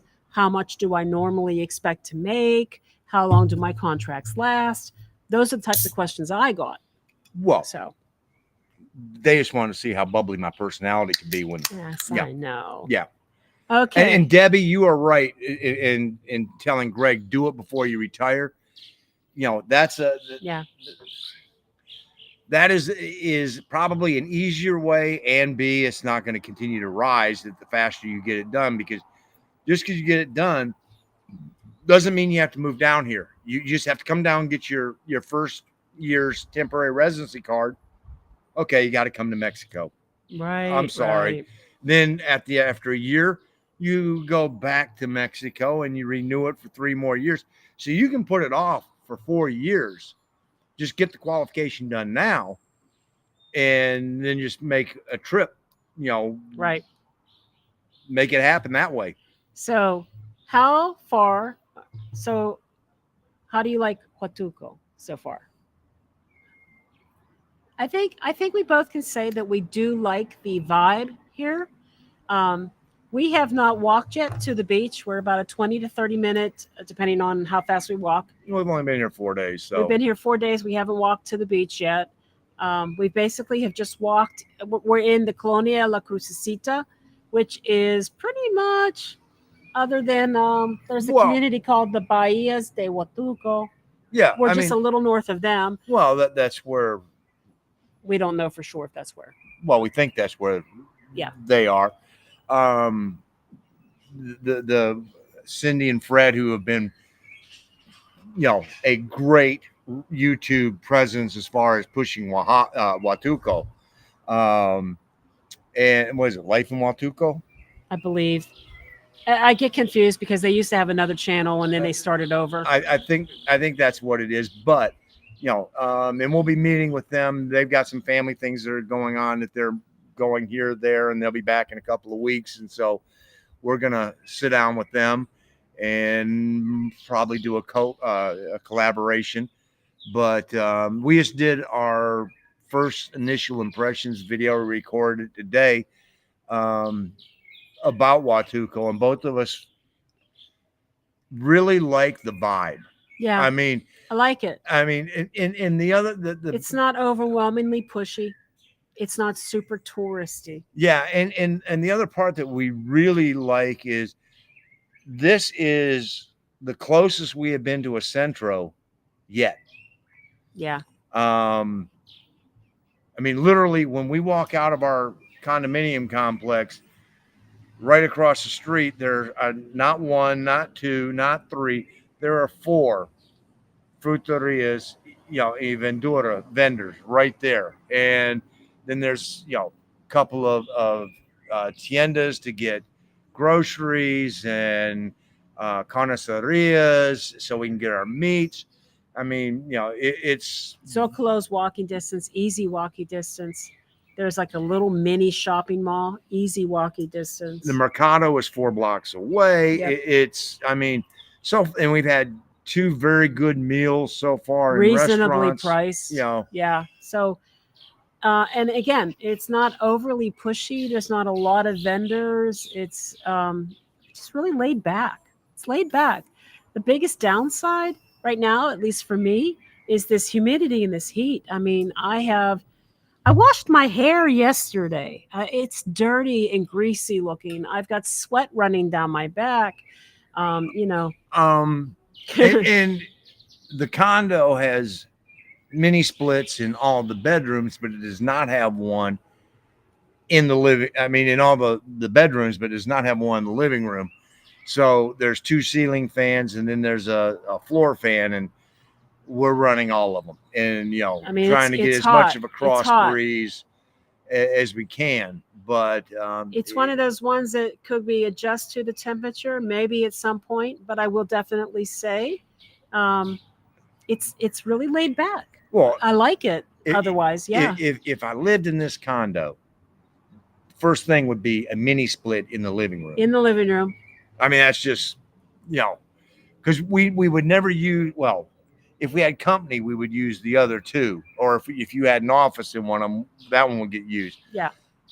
And then we have the stairs of death. Yeah, it's a very compact condo. So the main floor is a small kitchen with an off-shoot room for laundry and a utility sink. And wet room. Basically. And then the living room is very, very tiny, and it's a little too tiny for the amount of furniture they have in it. Um, and then there's 2 bedrooms and a very, very, very tiny bathroom. But the bathroom downstairs is bigger than the one upstairs. And I know this because I have a really big butt. And when I try to use the bathroom upstairs, I keep knocking the toilet paper off the wall. So I'm just saying. um, but to get to the master bedroom, which is very spacious because it's the only thing on the second level other than a closet and the tiny, and tiny the bathroom, tiny bathroom. you have to go up the stairs of death, which at our age is not fun. Those spiral staircases are just, Well, the stairs aren't wide enough, and you got to hang on for dear life going up and down them. When you're a little kid, they're a lot of fun. But what you learn is you always have a pair of shoes by the front door. Yeah. So that you go, hey, we're going to go to the Mercado or we're going to go to the store for something. You're not going, oh, let me go run and get my shoes. I don't want to go. Yeah, I mean, so, yeah. There's a pair of shoes by the door to go, yeah, let me step into the shoes and we can, off we go. Yeah, I think the bathroom upstairs, being that it's the master bedroom, I think the bathroom needed to be bigger. But whatever. He got assigned the upstairs bathroom. I'm taking over the downstairs bathroom, and that's just the way it is. I mean, if I need to do my hair or whatever. But initial impressions, Alma, to be fair, Watuco could be in the running. Yeah, it could be. It might be. We'll see. Let's put it this way. It's not one of those we came into town and went, oh, hell no. Yeah, we're here for 3 months. We're going to do this. And, and to be fair, I don't think there's been one yet that we've pulled into and gone, no. No, we haven't yet. With the exception of some that we booked because of the fact that we wanted to go do this and that, and those were few and far between. Riviera Maya. One of them being Valladolid. We wanted to go do this, that, and everything else. But I mean, international airport out of Valladolid, we have to either go to Cancun or Merida. Right. I mean, it's just, no. And not that it's a slam on Valladolid, but it just doesn't have everything that we were looking for. Yeah. So I would say Watuco so far, for the 4 days we've been here, it's definitely, we're liking it. Yes, we are liking it. It's just really hot and muggy, and I don't know if it's like that year round. I mean, who knows? We'll find out. We're here and the other part that 2 months that we don't know, because of the time of the year that we're here, how bad this gets with snowbirds. Which we heard that season has just ended. So a week or two ago, there were a lot of people here that are not here right now. So. And you know what? And when we finally get to meet Cindy and Fred, we'll have those talks with them, just to get a feel for what it's really like to live here. They've lived here for quite some time. I mean, she's practically the first lady of Watuco on YouTube. Mm-hmm. So I'm looking forward to having that conversation with her. So we'll see how that goes. But we like it. Yeah. When we like it, it's just hot. Greg, to answer your question. Wait. Here? No, we already did that. No. Debbie was next. Temporary is a lower bar to cross. Yes, it is. It is. But you will pay more. You'll pay more in the long term. But it's easier to qualify. And it's a small amount. Yeah, it's easier to qualify on temporary. It's not like it's double the amount. No, it's. And. Yeah, that's the part. Coordinating the appointment and vacation part, if we were doing that, because our original plan, that's exactly what we were planning on doing, was we were going to do the appointment, mm-hmm. then we were going to book a vacation. The secret to that is you have to get a facilitator, because the facilitator is going to be able to get you the appointment. Yeah. And if you go to certain locations, i.e. Progresso, where there's not a huge demand at that office, right, It's a great little place to go to. If you wanted to go there and you work with the facilitator that works with the Progresso office, you can get in there, boom, bang, out. Yeah. You know, and that would be, you know, if you're doing it Querétaro, that could be problematic because of the fact that they process a lot Yeah. in Querétaro. So it really is sort of a pick a good office, but better yet, pick a good facilitator. And if you're looking to figure out who the good facilitators are, you go to the Mexico Relocation Guide, because Mariana's got all that information right there. And Oh, Mexico Relocation Guide. Yes. If you guys aren't aware, um, we really can't give you precise details of what's actually in the guide because it is proprietary information. But I am then going we to say, paid for it and we'd like to keep using yeah, it. and we like it a lot. But if you are watching this now and you've got questions and you want accurate, updated information, and that's important because you'll find a lot of websites that have all kinds of information for you about this process, but they haven't updated their information in quite some time, for example. So, if you want accurate, updated information on how to navigate this process, Mexico Relocation Guide is a really good resource. And it's a chunk of change up front. It is. Not going to kid you. I mean, I'm not sure exactly what the total is at this point in time. I think it's $4.99. close to 500 at Yes, this I think point. it's $499. But that is lifetime. Yes, it is. It's a one-time payment. And it's because it's lifetime and because it's always being updated, you can always go back and refer to it for new things. Now, have we used it a lot lately? No. We used it a lot when we first came. But as we get closer to a final permanent residence and we have to start doing things like leases or considering buying property, getting a Mexican driver's license and things like that, bank accounts, we will definitely be hitting the guide again for more of that information. So, well, and when we get to Querétaro and we're looking for doctors, for eye doctors and things like that, again, yeah, those are items in categories that are listed Mexico Relocation Guide. So that's a great resource you can turn to. And we have a link.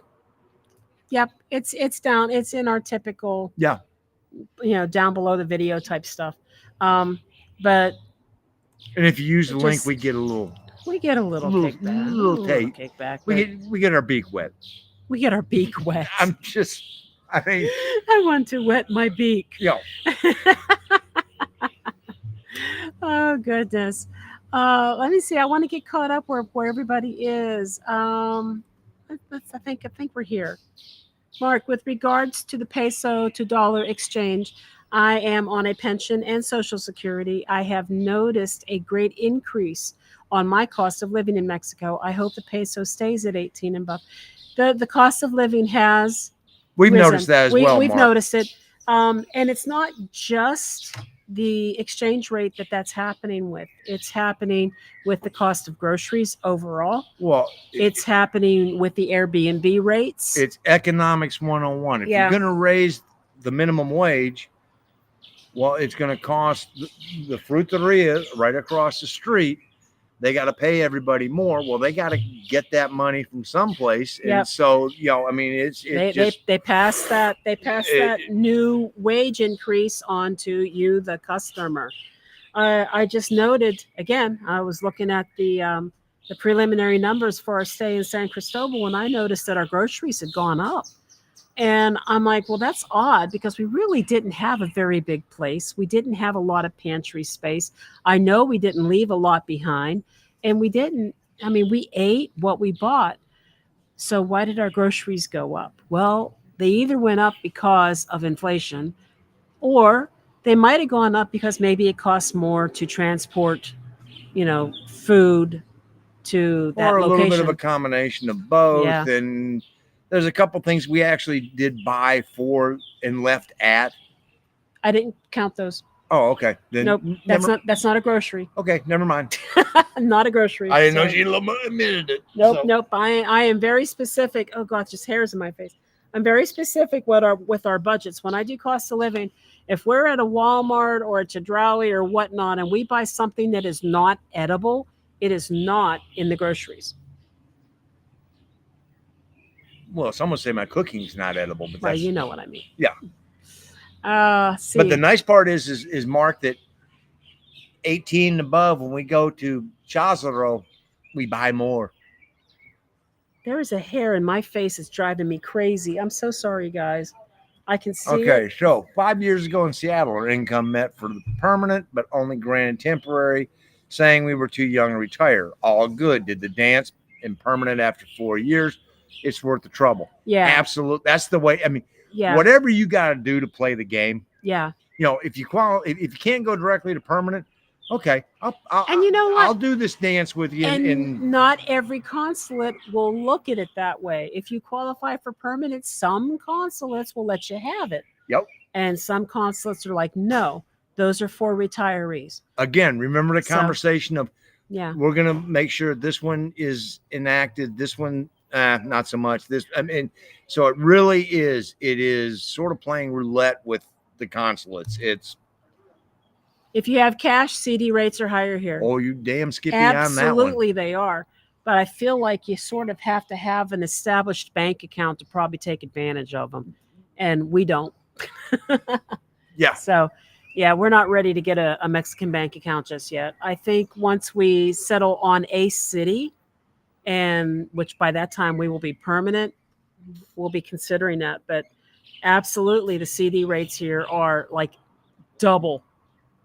They're Yeah. double. Yeah, they're Yeah. in the 10 to 11 range. So Yeah. Oh, okay. So Jesse's asking Miguel, mind if I ask how young? I have friends who are 55, just retiring, and we are wondering if they are too young. Again, Jesse, it's going to depend on the consulate. Well, it depends upon the consulate, and also depends upon the money flow. If at 55 they walk in and they have a pension that is going to start paying out at 55, and they can show that they have the money coming in, okay. I mean, most of the consulates are going to say, hey, you got the money, you're good. Let's see here. Is Huatuco humid and hot like Merida? Yes. Yes, it is. Like Veracruz, like Tuxtla Gutierrez. It's hot and humid. Progreso, Valladolid. yeah. It's hot and it's I mean, humid. it's I literally have a large drop of sweat right now rolling down the center of my back. Right now. Yeah. And if you are like me and you have legs that chafe when they rub together, deodorant stick provides lubrication and dryness from perspiration. Hey, baby, we're trying to keep this I'm just saying. a PG I'm rated. just saying. Oh, okay. I've got thighs, guys, kind of like that butt that keeps knocking the toilet paper off the wall upstairs. Yeah. So yeah, if you sweat a lot and things like that, right. You're gonna sweat here. I learned this in Merida. Yeah. And it has come back here in Huatuco.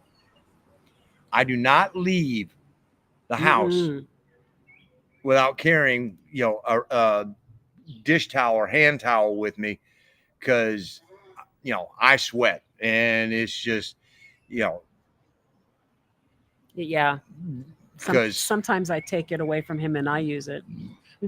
which is bad, because I mean, I sweat, she doesn't, and then all of a sudden I know she's reaching for it. It's like, uh-oh. No, if I'm sweating, that means whoa. Let's see. Mark, Huatuco is a planned community. Yes, it is. Much of the city has cables underground. It's got the best beaches in Mexico. Lots of Canadian folks during the season. Lovely place. We were there in February. Yes. Yeah, that's the vibe we're getting right now. Is very much nice. It is nice, and our internet is a nice, good, high speed. It's really very decent. I do see a lot of above the ground electrical wires, but not like other cities. So, No, yeah. I think we're not seeing it so much when we walk into Central. What we're looking at right here is what's going along the Carretera, Yeah. which are the main power lines supplying the ones that are buried. So yeah, I mean, there is a city. There's a. Is it Santa Maria de Huatuco or Santa yeah, Clara? Santa Maria de Or is it Huatuco, Santa Clara de Huatuco? Santa Maria. But there is that city, and for a while I thought that's where we were going to end up going, and then I realized, as Mark has stated here, that this part, we're actually in what they call Zone H, or Colonia H, or Colonia La Crucecita, and it's a part of the Huatuco municipality. But this area and the Bahías de Huatuco, that community, all of this is resort built type condos and things like that. Well, A planned community for they vacationers. right. They have put in a Centro and then Mhm. just Yeah. started surrounding. And fortunately, the side that we're on, there's not much room because there is the main Carretera that comes into that heads down to the beaches and everything else, and has, you know, the Soriana and the Chedraui on it. So there's not a lot of room here, but yeah, you can see where they're going. Your hair Oh, looks thank you, great. Chris. Well, yeah, it does My because it's gosh. sticking straight up. You know, so you stuck. Oh, you're talking her. Oh, okay. Oh, let's see. So Zakia in the summer and Huatuco in the winter. Yeah. Yeah. That makes sense. A lot of people do that too. They'll go Central Highlands for the summer, and they'll do the winters in various warm places. Although I have to admit, Campeche and Progreso in December and January were hot. Oh, Hot. I mean, For example. granted, we were only in Campeche for 24 hours, Oh, cripe. but It was Lord, was it hot. It was hot. Oh, my. Oh, my. There's no humidity here at Lake Chapala, usually. We cannot say that about here in Huatuco. There is humidity. Laura, I am a good snowbird from Canada. Well, see, Laura, I'm going to say 99% of the snowbirds that we have encountered have been phenomenal. Yep. In our tours. Yep. We have met no cranky old gringos here. Not yet, not here, but we have encountered a few that cannot leave their shit at the border. Well, and that just, it's like they want to bring their anger and everything else with them, and it's like, you're down here. All you got to do, stop it. All you got to do is go to the the expat and community Facebook groups and see that. Well, yeah, and we ran, but enough about that. Yeah, there are small percentage. Majority. I heard Huatuco has safe drinking water. Well, I don't know, and I'm not trying to find out. No. I got hit with something really bad the last 4 days that we were in San Cristóbal. I actually thought I might have had COVID again. I tested negative. Of course. It seems like when we move, yeah, something. It was bad. It was so bad. I came back from one of our tours aching, like everything ached. And I just thought to myself, we didn't do a lot today. It's not like I overexerted myself. Why does everything hurt right now? And I went to bed. It must have been 8 or 9 o'clock. I went to bed. I did not get out of that bed until 4 o'clock the next evening. Later. It was late. The Braves game was already on when you. Yeah. All I remember about that entire night and that next day is I had fever, I had chills, I had dry heaves, and I sweated so bad. And I finally get up, and then for the next 3 days, I've got GI issues really bad.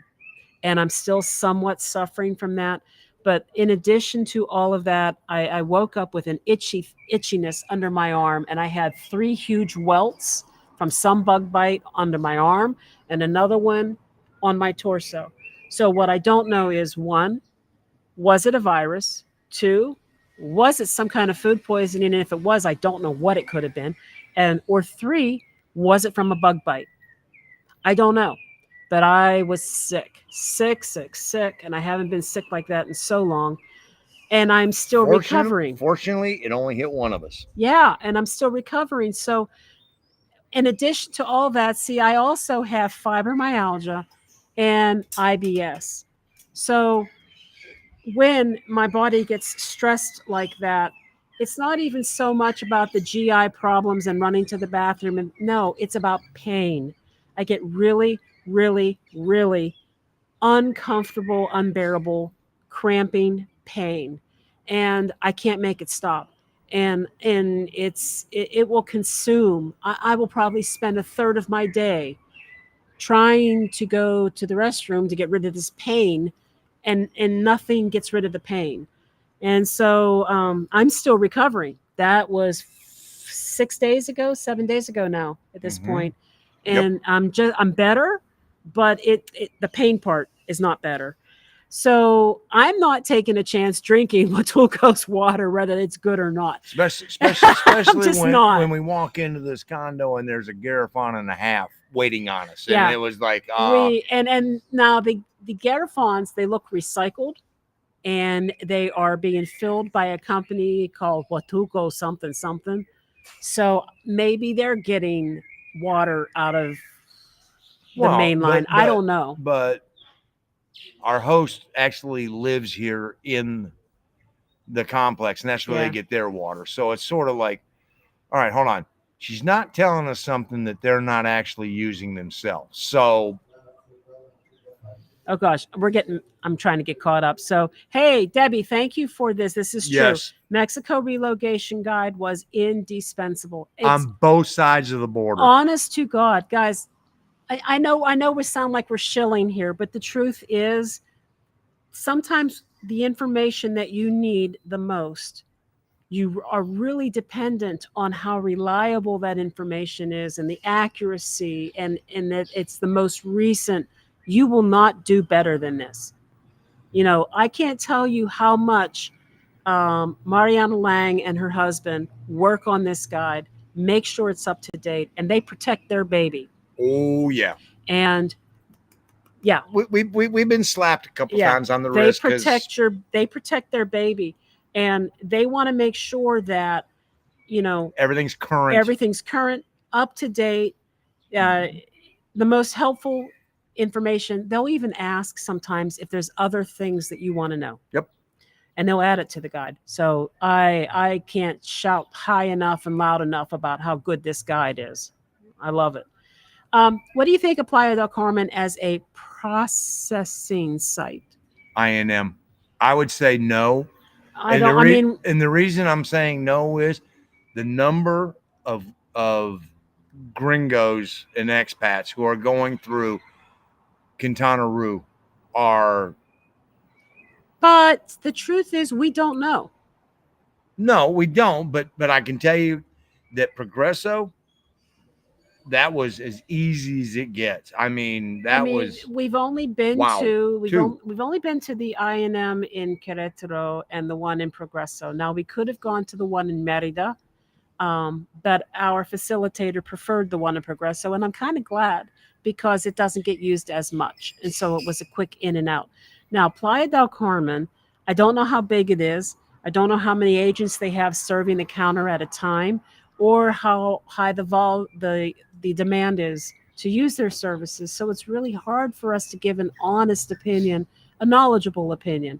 I'm just basing it on the number of people in the area. There's lot of people in the area, but it could be a huge office. It could. We don't know. But so again, that is it. That is an area, Jesse, that in speaking with facilitator, they can tell you, because they may have one in PDC that is underutilized versus the one that is in Cancun. I mean, don't know. There's a lot of small INM offices Yes, that there you are. don't even know exist because they don't even list them on their main I website. mean, and you may be better served actually going. They may have one in Tulum and go. You know what?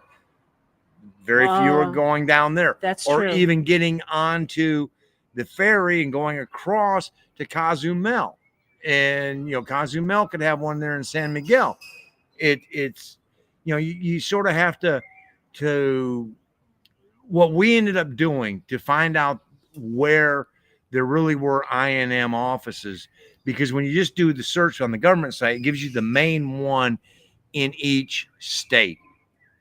And then what by accident, I actually did a Google search of INM for a specific region, and all of a sudden, boom, boom, boom, boom, boom, and I'm like, oh, there's more than what we thought there were. Yeah. And so you can look, like if you zoomed in on the QR and went, okay, there's one in Cancun, there's one in Playa del Carmen, there could be one in Cozumel, there could be one in Tulum. Yeah. It could be one in It's Puerto like they don't Morelos. advertise it. They don't Nope. advertise it, but they're everywhere. I mean, there's so many more than we thought there were. So do expand the map a little bit around Playa del Carmen, and then just type in INM office and do the search and see what pops up. It's a lot of population there, so if there's only one, that was what was nice about Progreso, is the fact that I think there were 2 INM offices in Merida, and then there was one in Progreso. And so for the major population of Merida, they're utilizing the 2 that were there, which left Progreso, which was very not so populous. Boom. Right. I didn't know that. I don't know if there's actually 2 in Merida, but There was. I don't know. Okay. I do. Okay. I applaud Mexico Relocation Guide. Yeah, sometimes she does put it on sale. Sometimes she does. Sometimes I think she knocks like $50 off or something like that. Yeah, she's done 10% off sale. Yep. And, last time I think we saw it go on sale. Here we go. PDC took months, even with a facilitator. But now they're doing appointments online quicker than 5 years ago. All right. Thanks, Anna. Okay, Doug. Finalizing our permanent residency was pretty quick and easy in Cozumel last August. Probably like Progreso. Small office, little traffic. We didn't use or need a facilitator, but I speak like okay Spanish. Yeah. Yeah. I mean, if you find one of these small, out of the way places, Jesse, that's the ideal, because you're not going to have to battle to get a spot. And here's Debbie. I use my lawyer a lot. She is the best and recommended by Mariana. Very good. Very good. Chazaro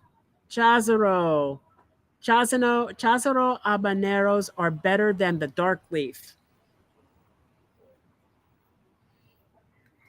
Now you think about that for a minute, sir. I have not had. I've had the Maduros, and they are dark leaf. I mean, those are damn near black. Hence the name Black Chazaro. Those are the ones that were dipped in the tea, right? Yes. Yes. Yes. And I can't wait till I get to go back and go see. They smelled good. Virginia. Yeah. And if you haven't, Mark, if you have not done the tour, just wait till I get to Querétaro, because I'll be going and I'll pick you up in Zibata, and we can go, and Jose can give us a tour, and because it's and Virginia, she'll take care of us. Okay, let's see where we at here. Debbie, you negotiated a 2nd-year lease and it went down 20%. Good for you. I keep hearing about everything, all the leases going up every year, so that's excellent. Well, if you're a good tenant and they like you, they go, I want to keep you. That's true. That's true. That's true. Yeah. Miguel, 54 and wife 50, kept asking about Social Security. The I get that, because what you can do is you can take the letter in, but the problem is the letter is not going to, that's going to, your estimated benefits letter that, I think when they send that out at, when you start reaching 50, you start to get that letter that says, Oh, I've had that letter sent to me since my 40s.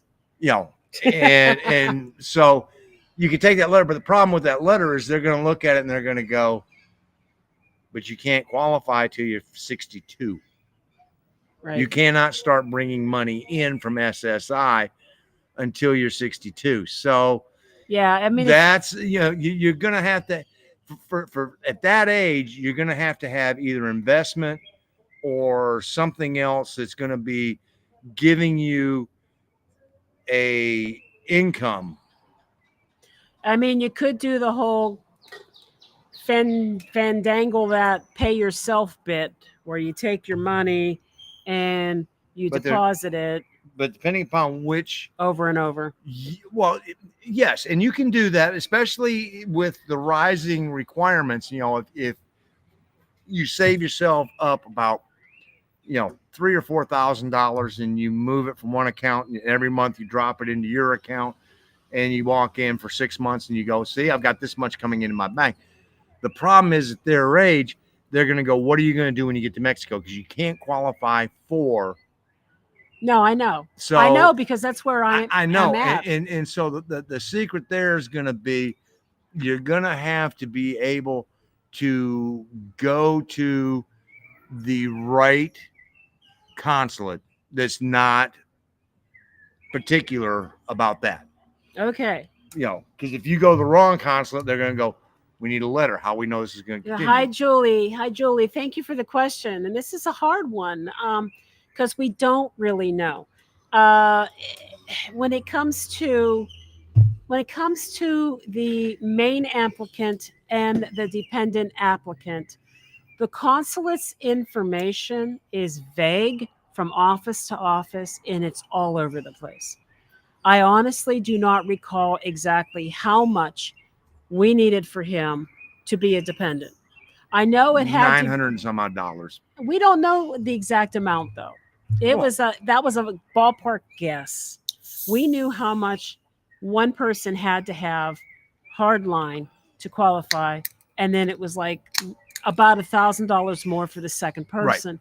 When it comes to savings, not really sure how they look at that. Will they maybe take the savings for the one person, make sure they qualify, and then maybe they would take that $1,000 if that's what it is, and multiply that for 12 months, maybe. The other thing on this is in 2022 when we did it, if my memory serves me correct, $112,000 would have qualified both of you for temporary because it was in the 40s.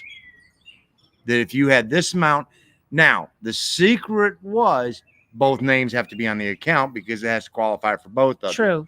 True. But I don't know what's the requirements now. Well, that's why I said in 2022 when we qualified, it was that in that range. So,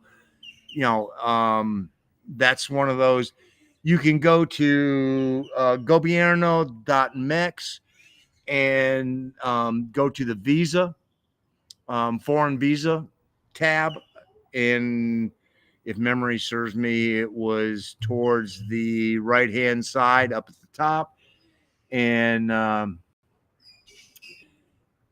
that would give you the actual current requirements.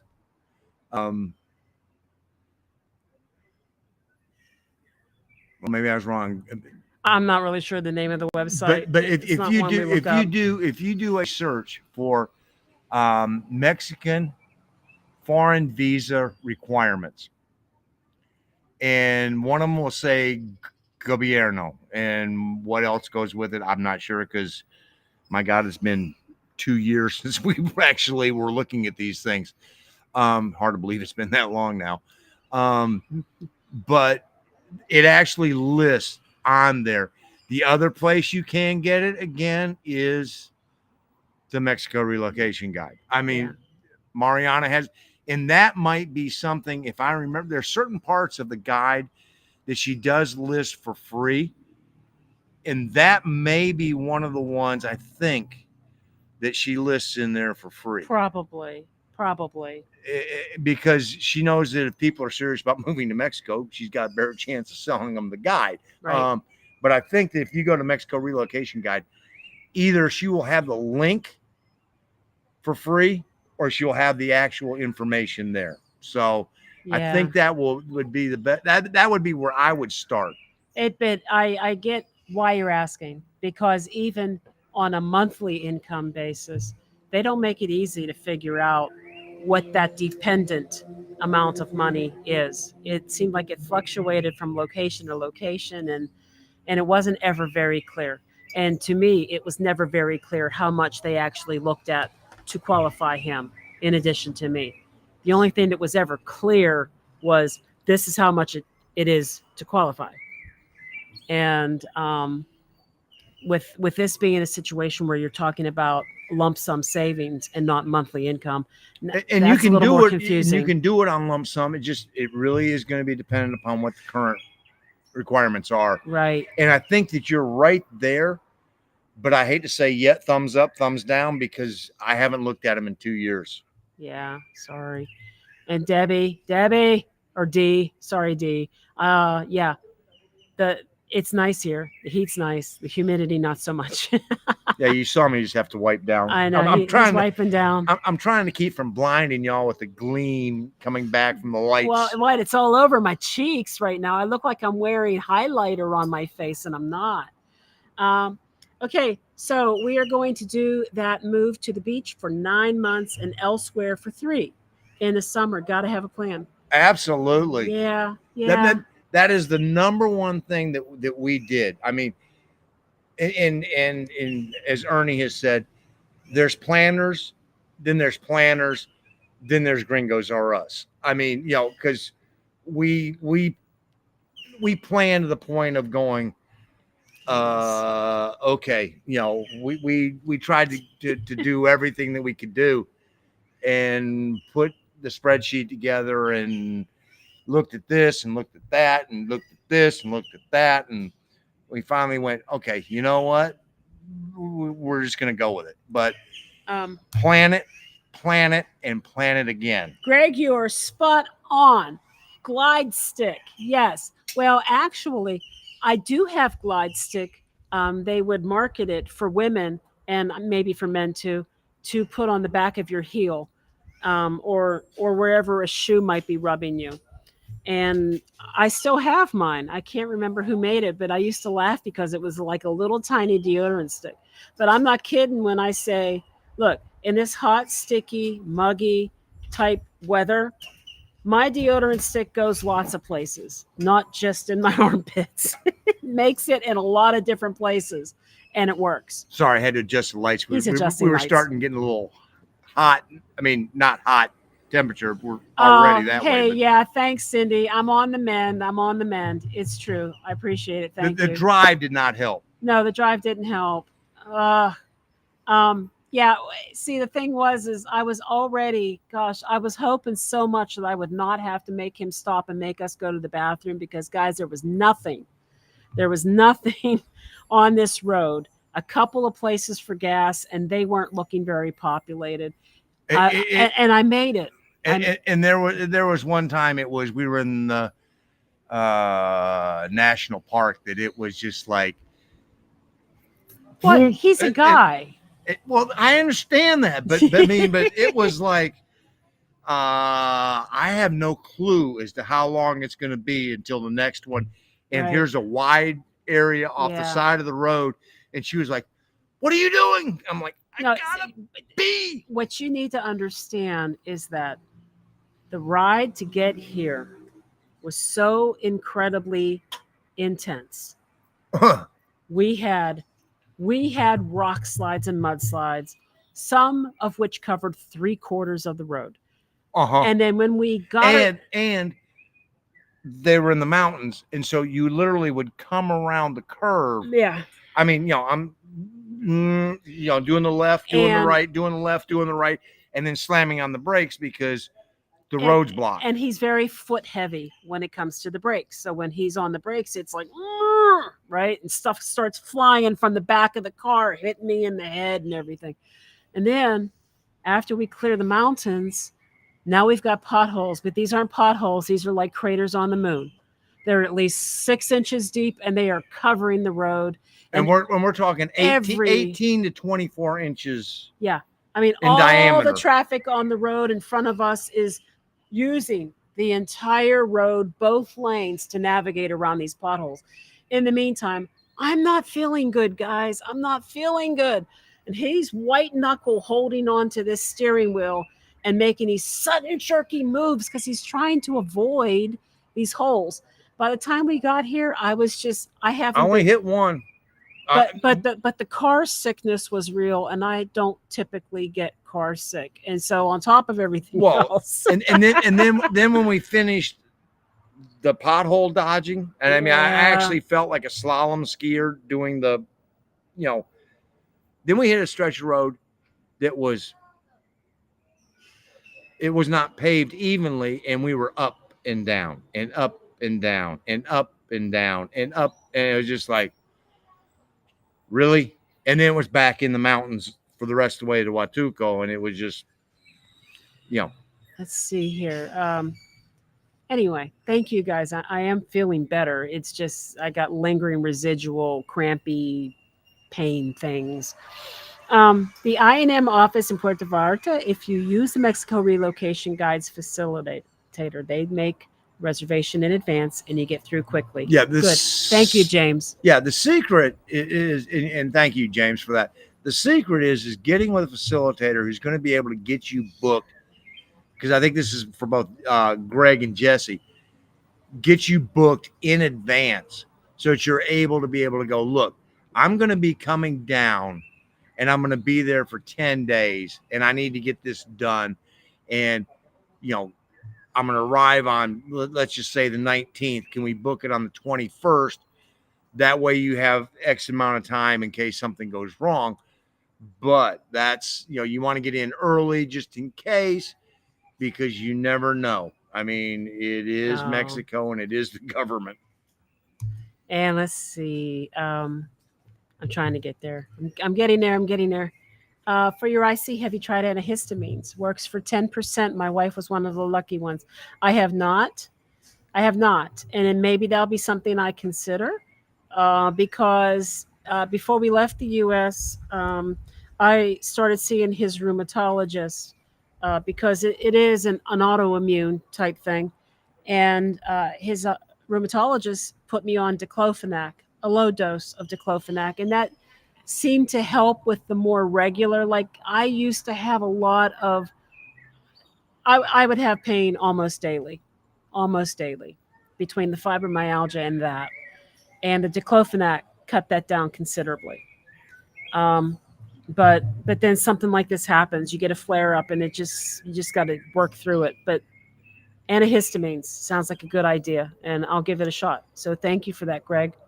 And I got to say, I miss that doctor. He retired since we've left, but he was one of the ones that normally when we moved to Asheville, we went on new insurance and it was like, oh God, here we go again. We're going to play the game with the insurance company of, we're going to you have to try this first because it's the lowest cost and we'll gradually work you up.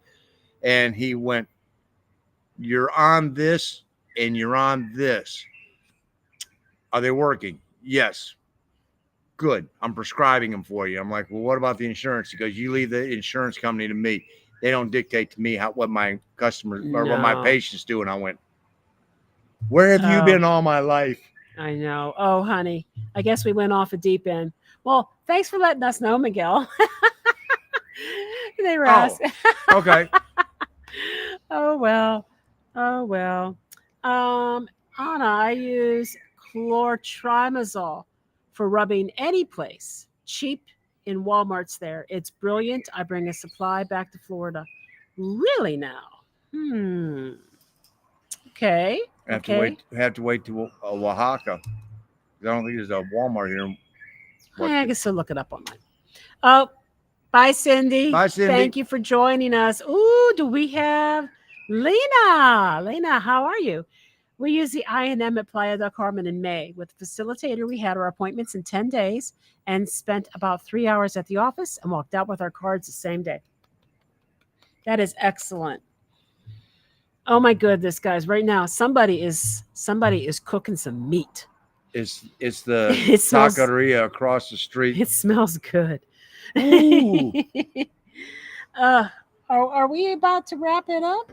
Let's see. Do you guys have any questions that you would like us to answer? Anything at all? And you know, we'll see what we get. And if not, we will probably bring this one to a close. So just let us know. Is there anything else about Huatuco that we want to mention? Or Chiapas. Or Chiapas. You see. I guess I could say I felt like our Airbnb in Chiapas was about the market rate that we've been paying for most places. It wasn't the tourist zone. It was in a very nice, quiet little community. Yeah. I mean, it was very refreshing. You know, to sort of get away. I mean, it was an unplug. Yeah. Definitely an unplug. And if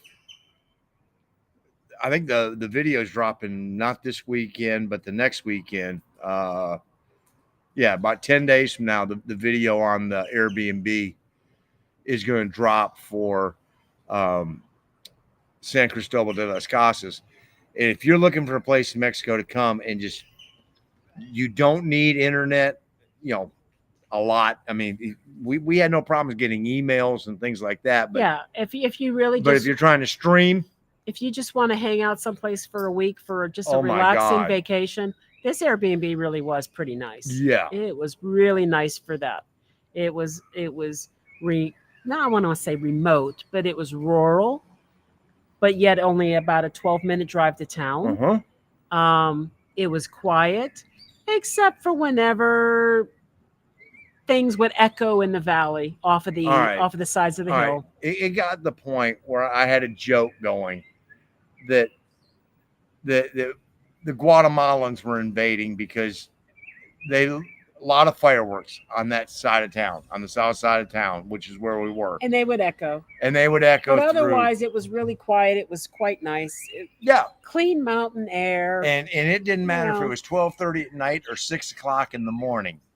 The Guatemalans were invading. You guys are wonderful. Thanks for all you do. I can't wait to check out Lake Chapala. We're going to get there soon enough. Yeah, we'll get there. I can't remember the schedule. I can remember the rest of this year, and it would be next year. It have to be next year. Or the year after. Really? I can't remember right now. Well, we're not quite 2 years in, so we still got 2 years left. Well, I'll tell you right now. We're going to be in Chapala. Bum, bum, bum, bum, bum, bum, bum, somewhere. Okay, maybe not. Where the heck is it? Like I said. Right here. Summer and fall. 2025. So about a year. About a year from now. 13 months. Well, 13 months from now we'll be in the Chapala area. Yeah. Hopefully they don't close a cigar bar down in that period of time. And you know what? It makes such a difference when you have a great Airbnb. You know? We have had some nice Airbnbs. We have had some that we just kind of tolerate. And we, of course, had the one that was just intolerable. But I think overall we have been very lucky with our hosts. Oh, God, yes. We've had even the intolerable one. Even the intolerable Airbnb had a good host. Yeah, I mean, so we have not had a host that I would go, yeah, thumbs down. They didn't do their job. No. Everybody that has been there has done their job and done it very well, and made our stay as accommodating as possible. So, yeah, I can't give a thumbs down to any one of our. But I will say that I just watched a video yesterday. I think it came out within the last 2 weeks. It was a couple that basically was talking about how they were going to stop using Airbnbs and they were going to use alternate methods, and they were talking about what they were going to use. So I ended up saving the video to watch it in detail later. But ultimately, what they said, and I think this is why the prices have gone up so much on Airbnb, a lot of the fees that they used to put on the host have now been shifted over to the guest. So those Airbnbs that we were seeing 2 years ago when we started booking things in advance, they've gone up 30 to 50% Mm-hmm. in those 2 years. And it's really hard now to find anything that you feel safe renting for less than $1,500 a month. I mean, at 1,500, you're really kind of riding the edge of that blade. You can expect about 2,000 a month for a good one And or more. and Pueblo will be the first time that we have gone off the platform of Yeah. Airbnb, and because we found the same property listed on Verbo and we found it listed on Airbnb, and Verbo was actually less, and Verbo has a much friendlier Yeah. cancelization program. And a payment plan. Yeah. Like when you reserve something on Airbnb, it doesn't matter if you're doing it a year from now. You got to pay for it up front. And yeah, you can get refunded if you cancel. Um, but with Verbo, you pay for half of it, and then you pay the other half, right before you arrive. The other thing about Airbnb that I have not liked, and I have noticed it, and I noticed it before we even started this journey, is the host canceling on you. And they can do it up until a couple days before you arrive, and that really leaves you in the lurch because Especially somebody doing what we're doing, where Yeah. we're, I mean, basically living and planning this and counting on that being, our particular domicile for, that 1, 2, 3 month period, whatever it's going to be. And it happened to us in last time was Tuxtla, and what we interpreted it to be when we went and checked the availability of the one we had originally rented was that somebody basically went off the platform and went, we want to rent this place because it was not available for a year. Yeah. And so somebody went, we just want to stay. Let's negotiate a deal. And they took it off the market. And they kicked us out. Yeah. So which sucked. But you know what? While we were there, we also got asked if we wanted to extend our stay. And when I looked on the platform, there was somebody booked for a week, about a week after we left. So I don't know if they got booked after we were asked or if they were already booked. And she was going to kick them if we and, wanted and, to and stay. if we had said yes, we would stay, would she have canceled that reservation on those people? That's why I really don't like using Airbnb. It's for that reason. It's because you make a reservation, you plan your life around it, and it can be canceled that easily. And they don't really need a good reason why. They can say anything. They don't have to have any reason. They Right. just sort of go. They just cancel it. And the person who canceled on us never even sent us a message. No sorry, no nothing. Nope. We just found out from Airbnb. So, hey, Debbie, there's a great place here where you can live for around $600 a month. Yes, but what's the Airbnb price? Well, and the other problem is that a year rent? I mean, is that a 1 year lease? I mean, we're running into this situation right now, and it's starting to cause us a little bit of distress. Is we're going to do 6 months in Querétaro, and finding a 6-month lease is problematic. And we've got friends helping us, yes, who do this for a living. And we found one particular location that we really did like that was right there by Centro and a little smaller than what we normally, but the decor was great and everything else. And we went, okay, we can live with this. And actually had parking because it's next to a parking lot. And they went, okay, here you go. a parking spot is included in the parking lot, and the parking lot's open 24 hours. So we were like, okay, we can live with that. And we were negotiating with them because we said, okay, look, we'll pay for 6 months stay. Gina shot them a range, and of course they went to the high number right away and went, okay, let's see what we can do. And it's been crickets. We haven't heard anything. So, I mean, that's the best we could do so far. That's looking on Airbnb, looking on Vrbo, looking on Facebook, having our friends who do real estate stuff looking for us. Now, we could, for the same, amount of money, get a really good deal if we wanted to go up to Urakia. And again, that's not what we really want to be down by Centro if we possibly can. But, once it gets close, we're going to have to pull the trigger and go, okay, now we're going to have to toss out location and go, what's the best bang for our buck? And,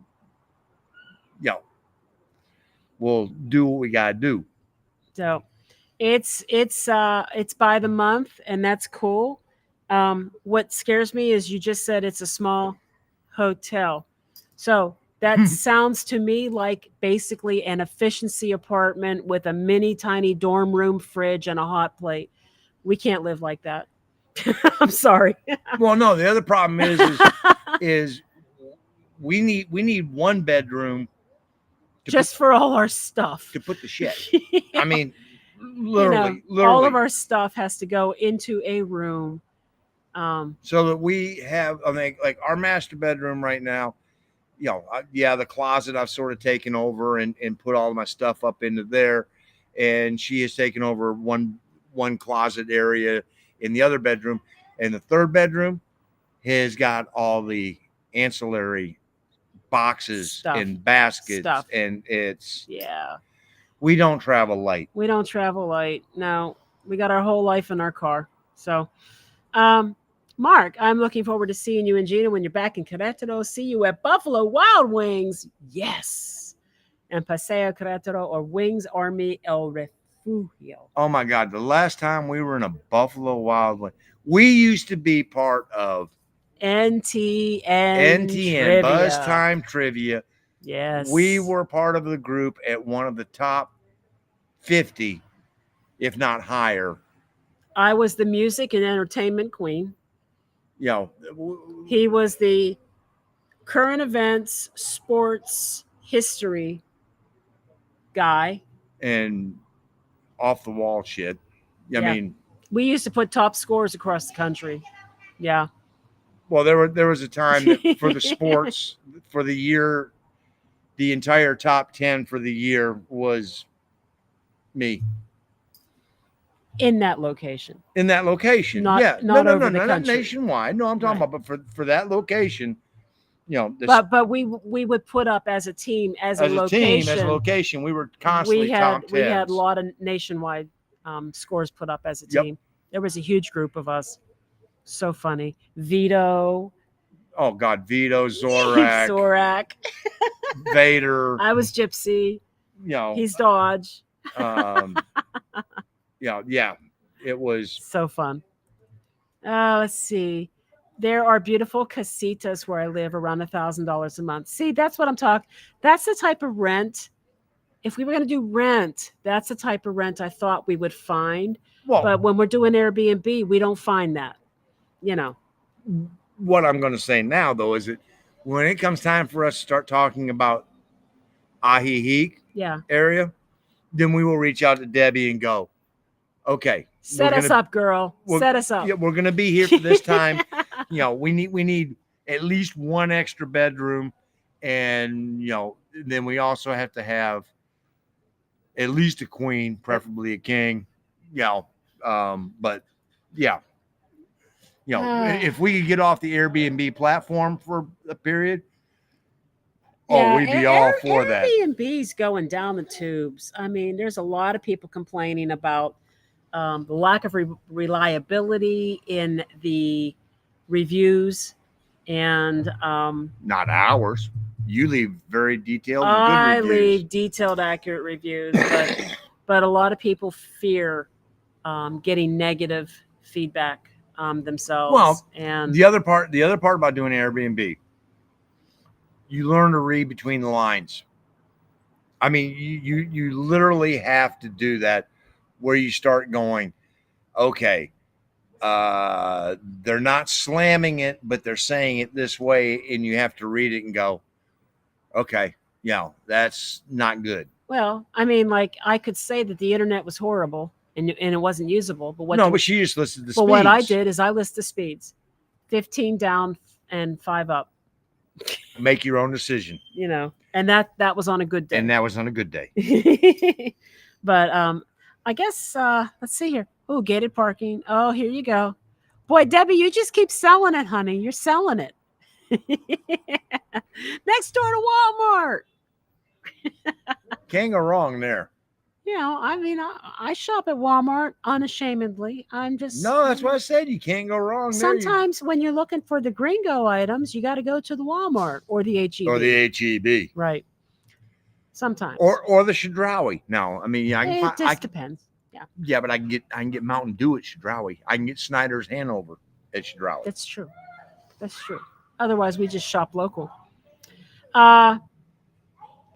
Yes. Oh, okay. You're correct, Lena. If you got it in the guide, you're not really allowed to reveal who it is, and we're guilty of that.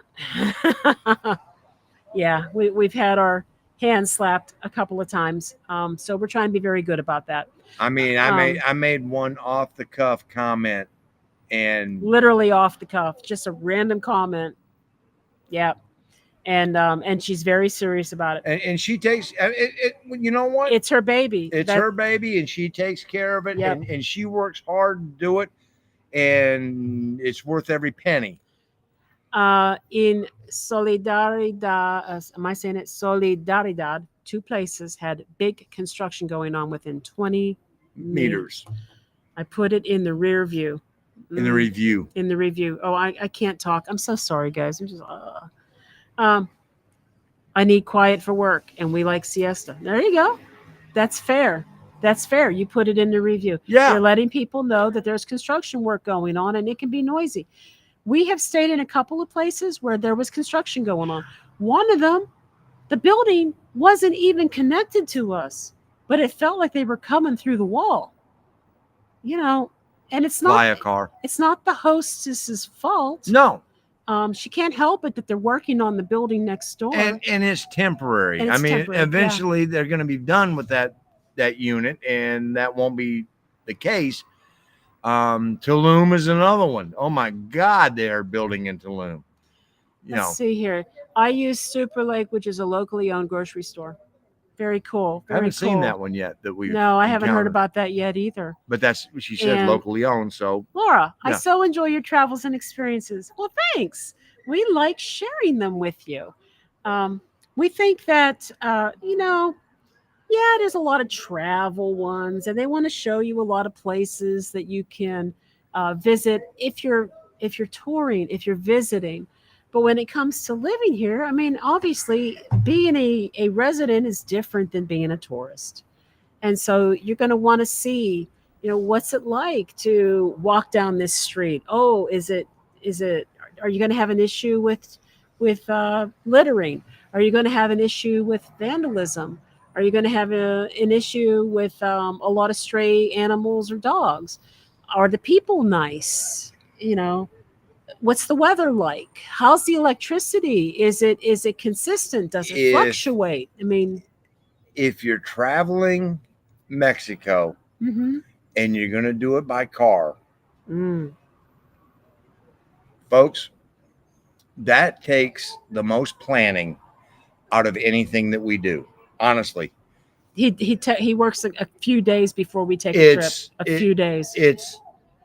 No, it's actually longer than that. Wow. I literally, I'm already starting to look at our next drive, because I mean, I literally go across the entire drive and put it on the little road view and go, okay, let's see how it's going to be. And okay, it's going to take us this amount of time. And the roads, Ernie Baca, retired life, Mexico, no bull. Ernie, I hope things are starting to go up. I know that you're starting to head up to Monterrey, you and the wife here shortly. But he made the comment to us one time. He goes, you always want to, if at all possible, stay on the toll roads. 100% accurate. And it wasn't like the entire ride that we just made. We were on three toll roads. And one of them was from San Cristobal down to Tuxtla. And then we had 2 short stints on toll roads outside of Tuxtla, between Tuxtla and Huatuco. The quality of the road is immense when it comes to being able to drive. I mean, the worst Night, Lena. The worst that we have encountered was Highway 179 in Veracruz, which that was 20 miles or 20 kilometers of 15 kilometers an hour. I mean, that was all we could go because it was horrible. But it was the only way we could get there. And this particular drive, there were some sections of the road that came close. I mean, it was, you're literally, it was going, we used every bit of the road from the right-hand shoulder all the way to the left-hand shoulder to avoid potholes. And so, I'm sitting here going, we only have 120 kilometers left to go. Why is it telling me it's going to take us 2.5 hours? Because I'm doing, 90 kilometers an hour. Well, okay, my simple brain can do that math. That's 1.5 hours. Where's the extra hour coming from? Yeah, you're not going to continue to do 90 kilometers an hour because you can't. So if you're planning on driving, that is something that you really have to sort of go, yeah, it's different. Yeah, those taxi drivers in Huatuco are scandalous. Well, we will not be using them because we have a car. And we can walk so And much. thank you, Mark, about the videos. I'm really trying to make them feel like quality, and I'm learning to use I use Adobe Premiere, which a lot of people in Hollywood use. So I'm really trying to master the software, and I so enjoy putting together something that looks like a professional person did it. And I'm not quite there yet, but I'm getting better. So thank you for the encouragement. Thank you. I think we need to wrap it up. Okay. Look, we're so glad to be back. Okay. We are probably going to be doing the every other week thing again, which was our norm. So we will see you guys again in 2 weeks. Thank you again for joining us tonight. We hope that you had some fun and got some information out of this. It's good to see all of you. We appreciate all of you taking the time. Yes, thank you for getting online. And yeah, we missed you too. Yeah. All right. You guys all take care. We will see you again in 2. Adios. Hasta la vista.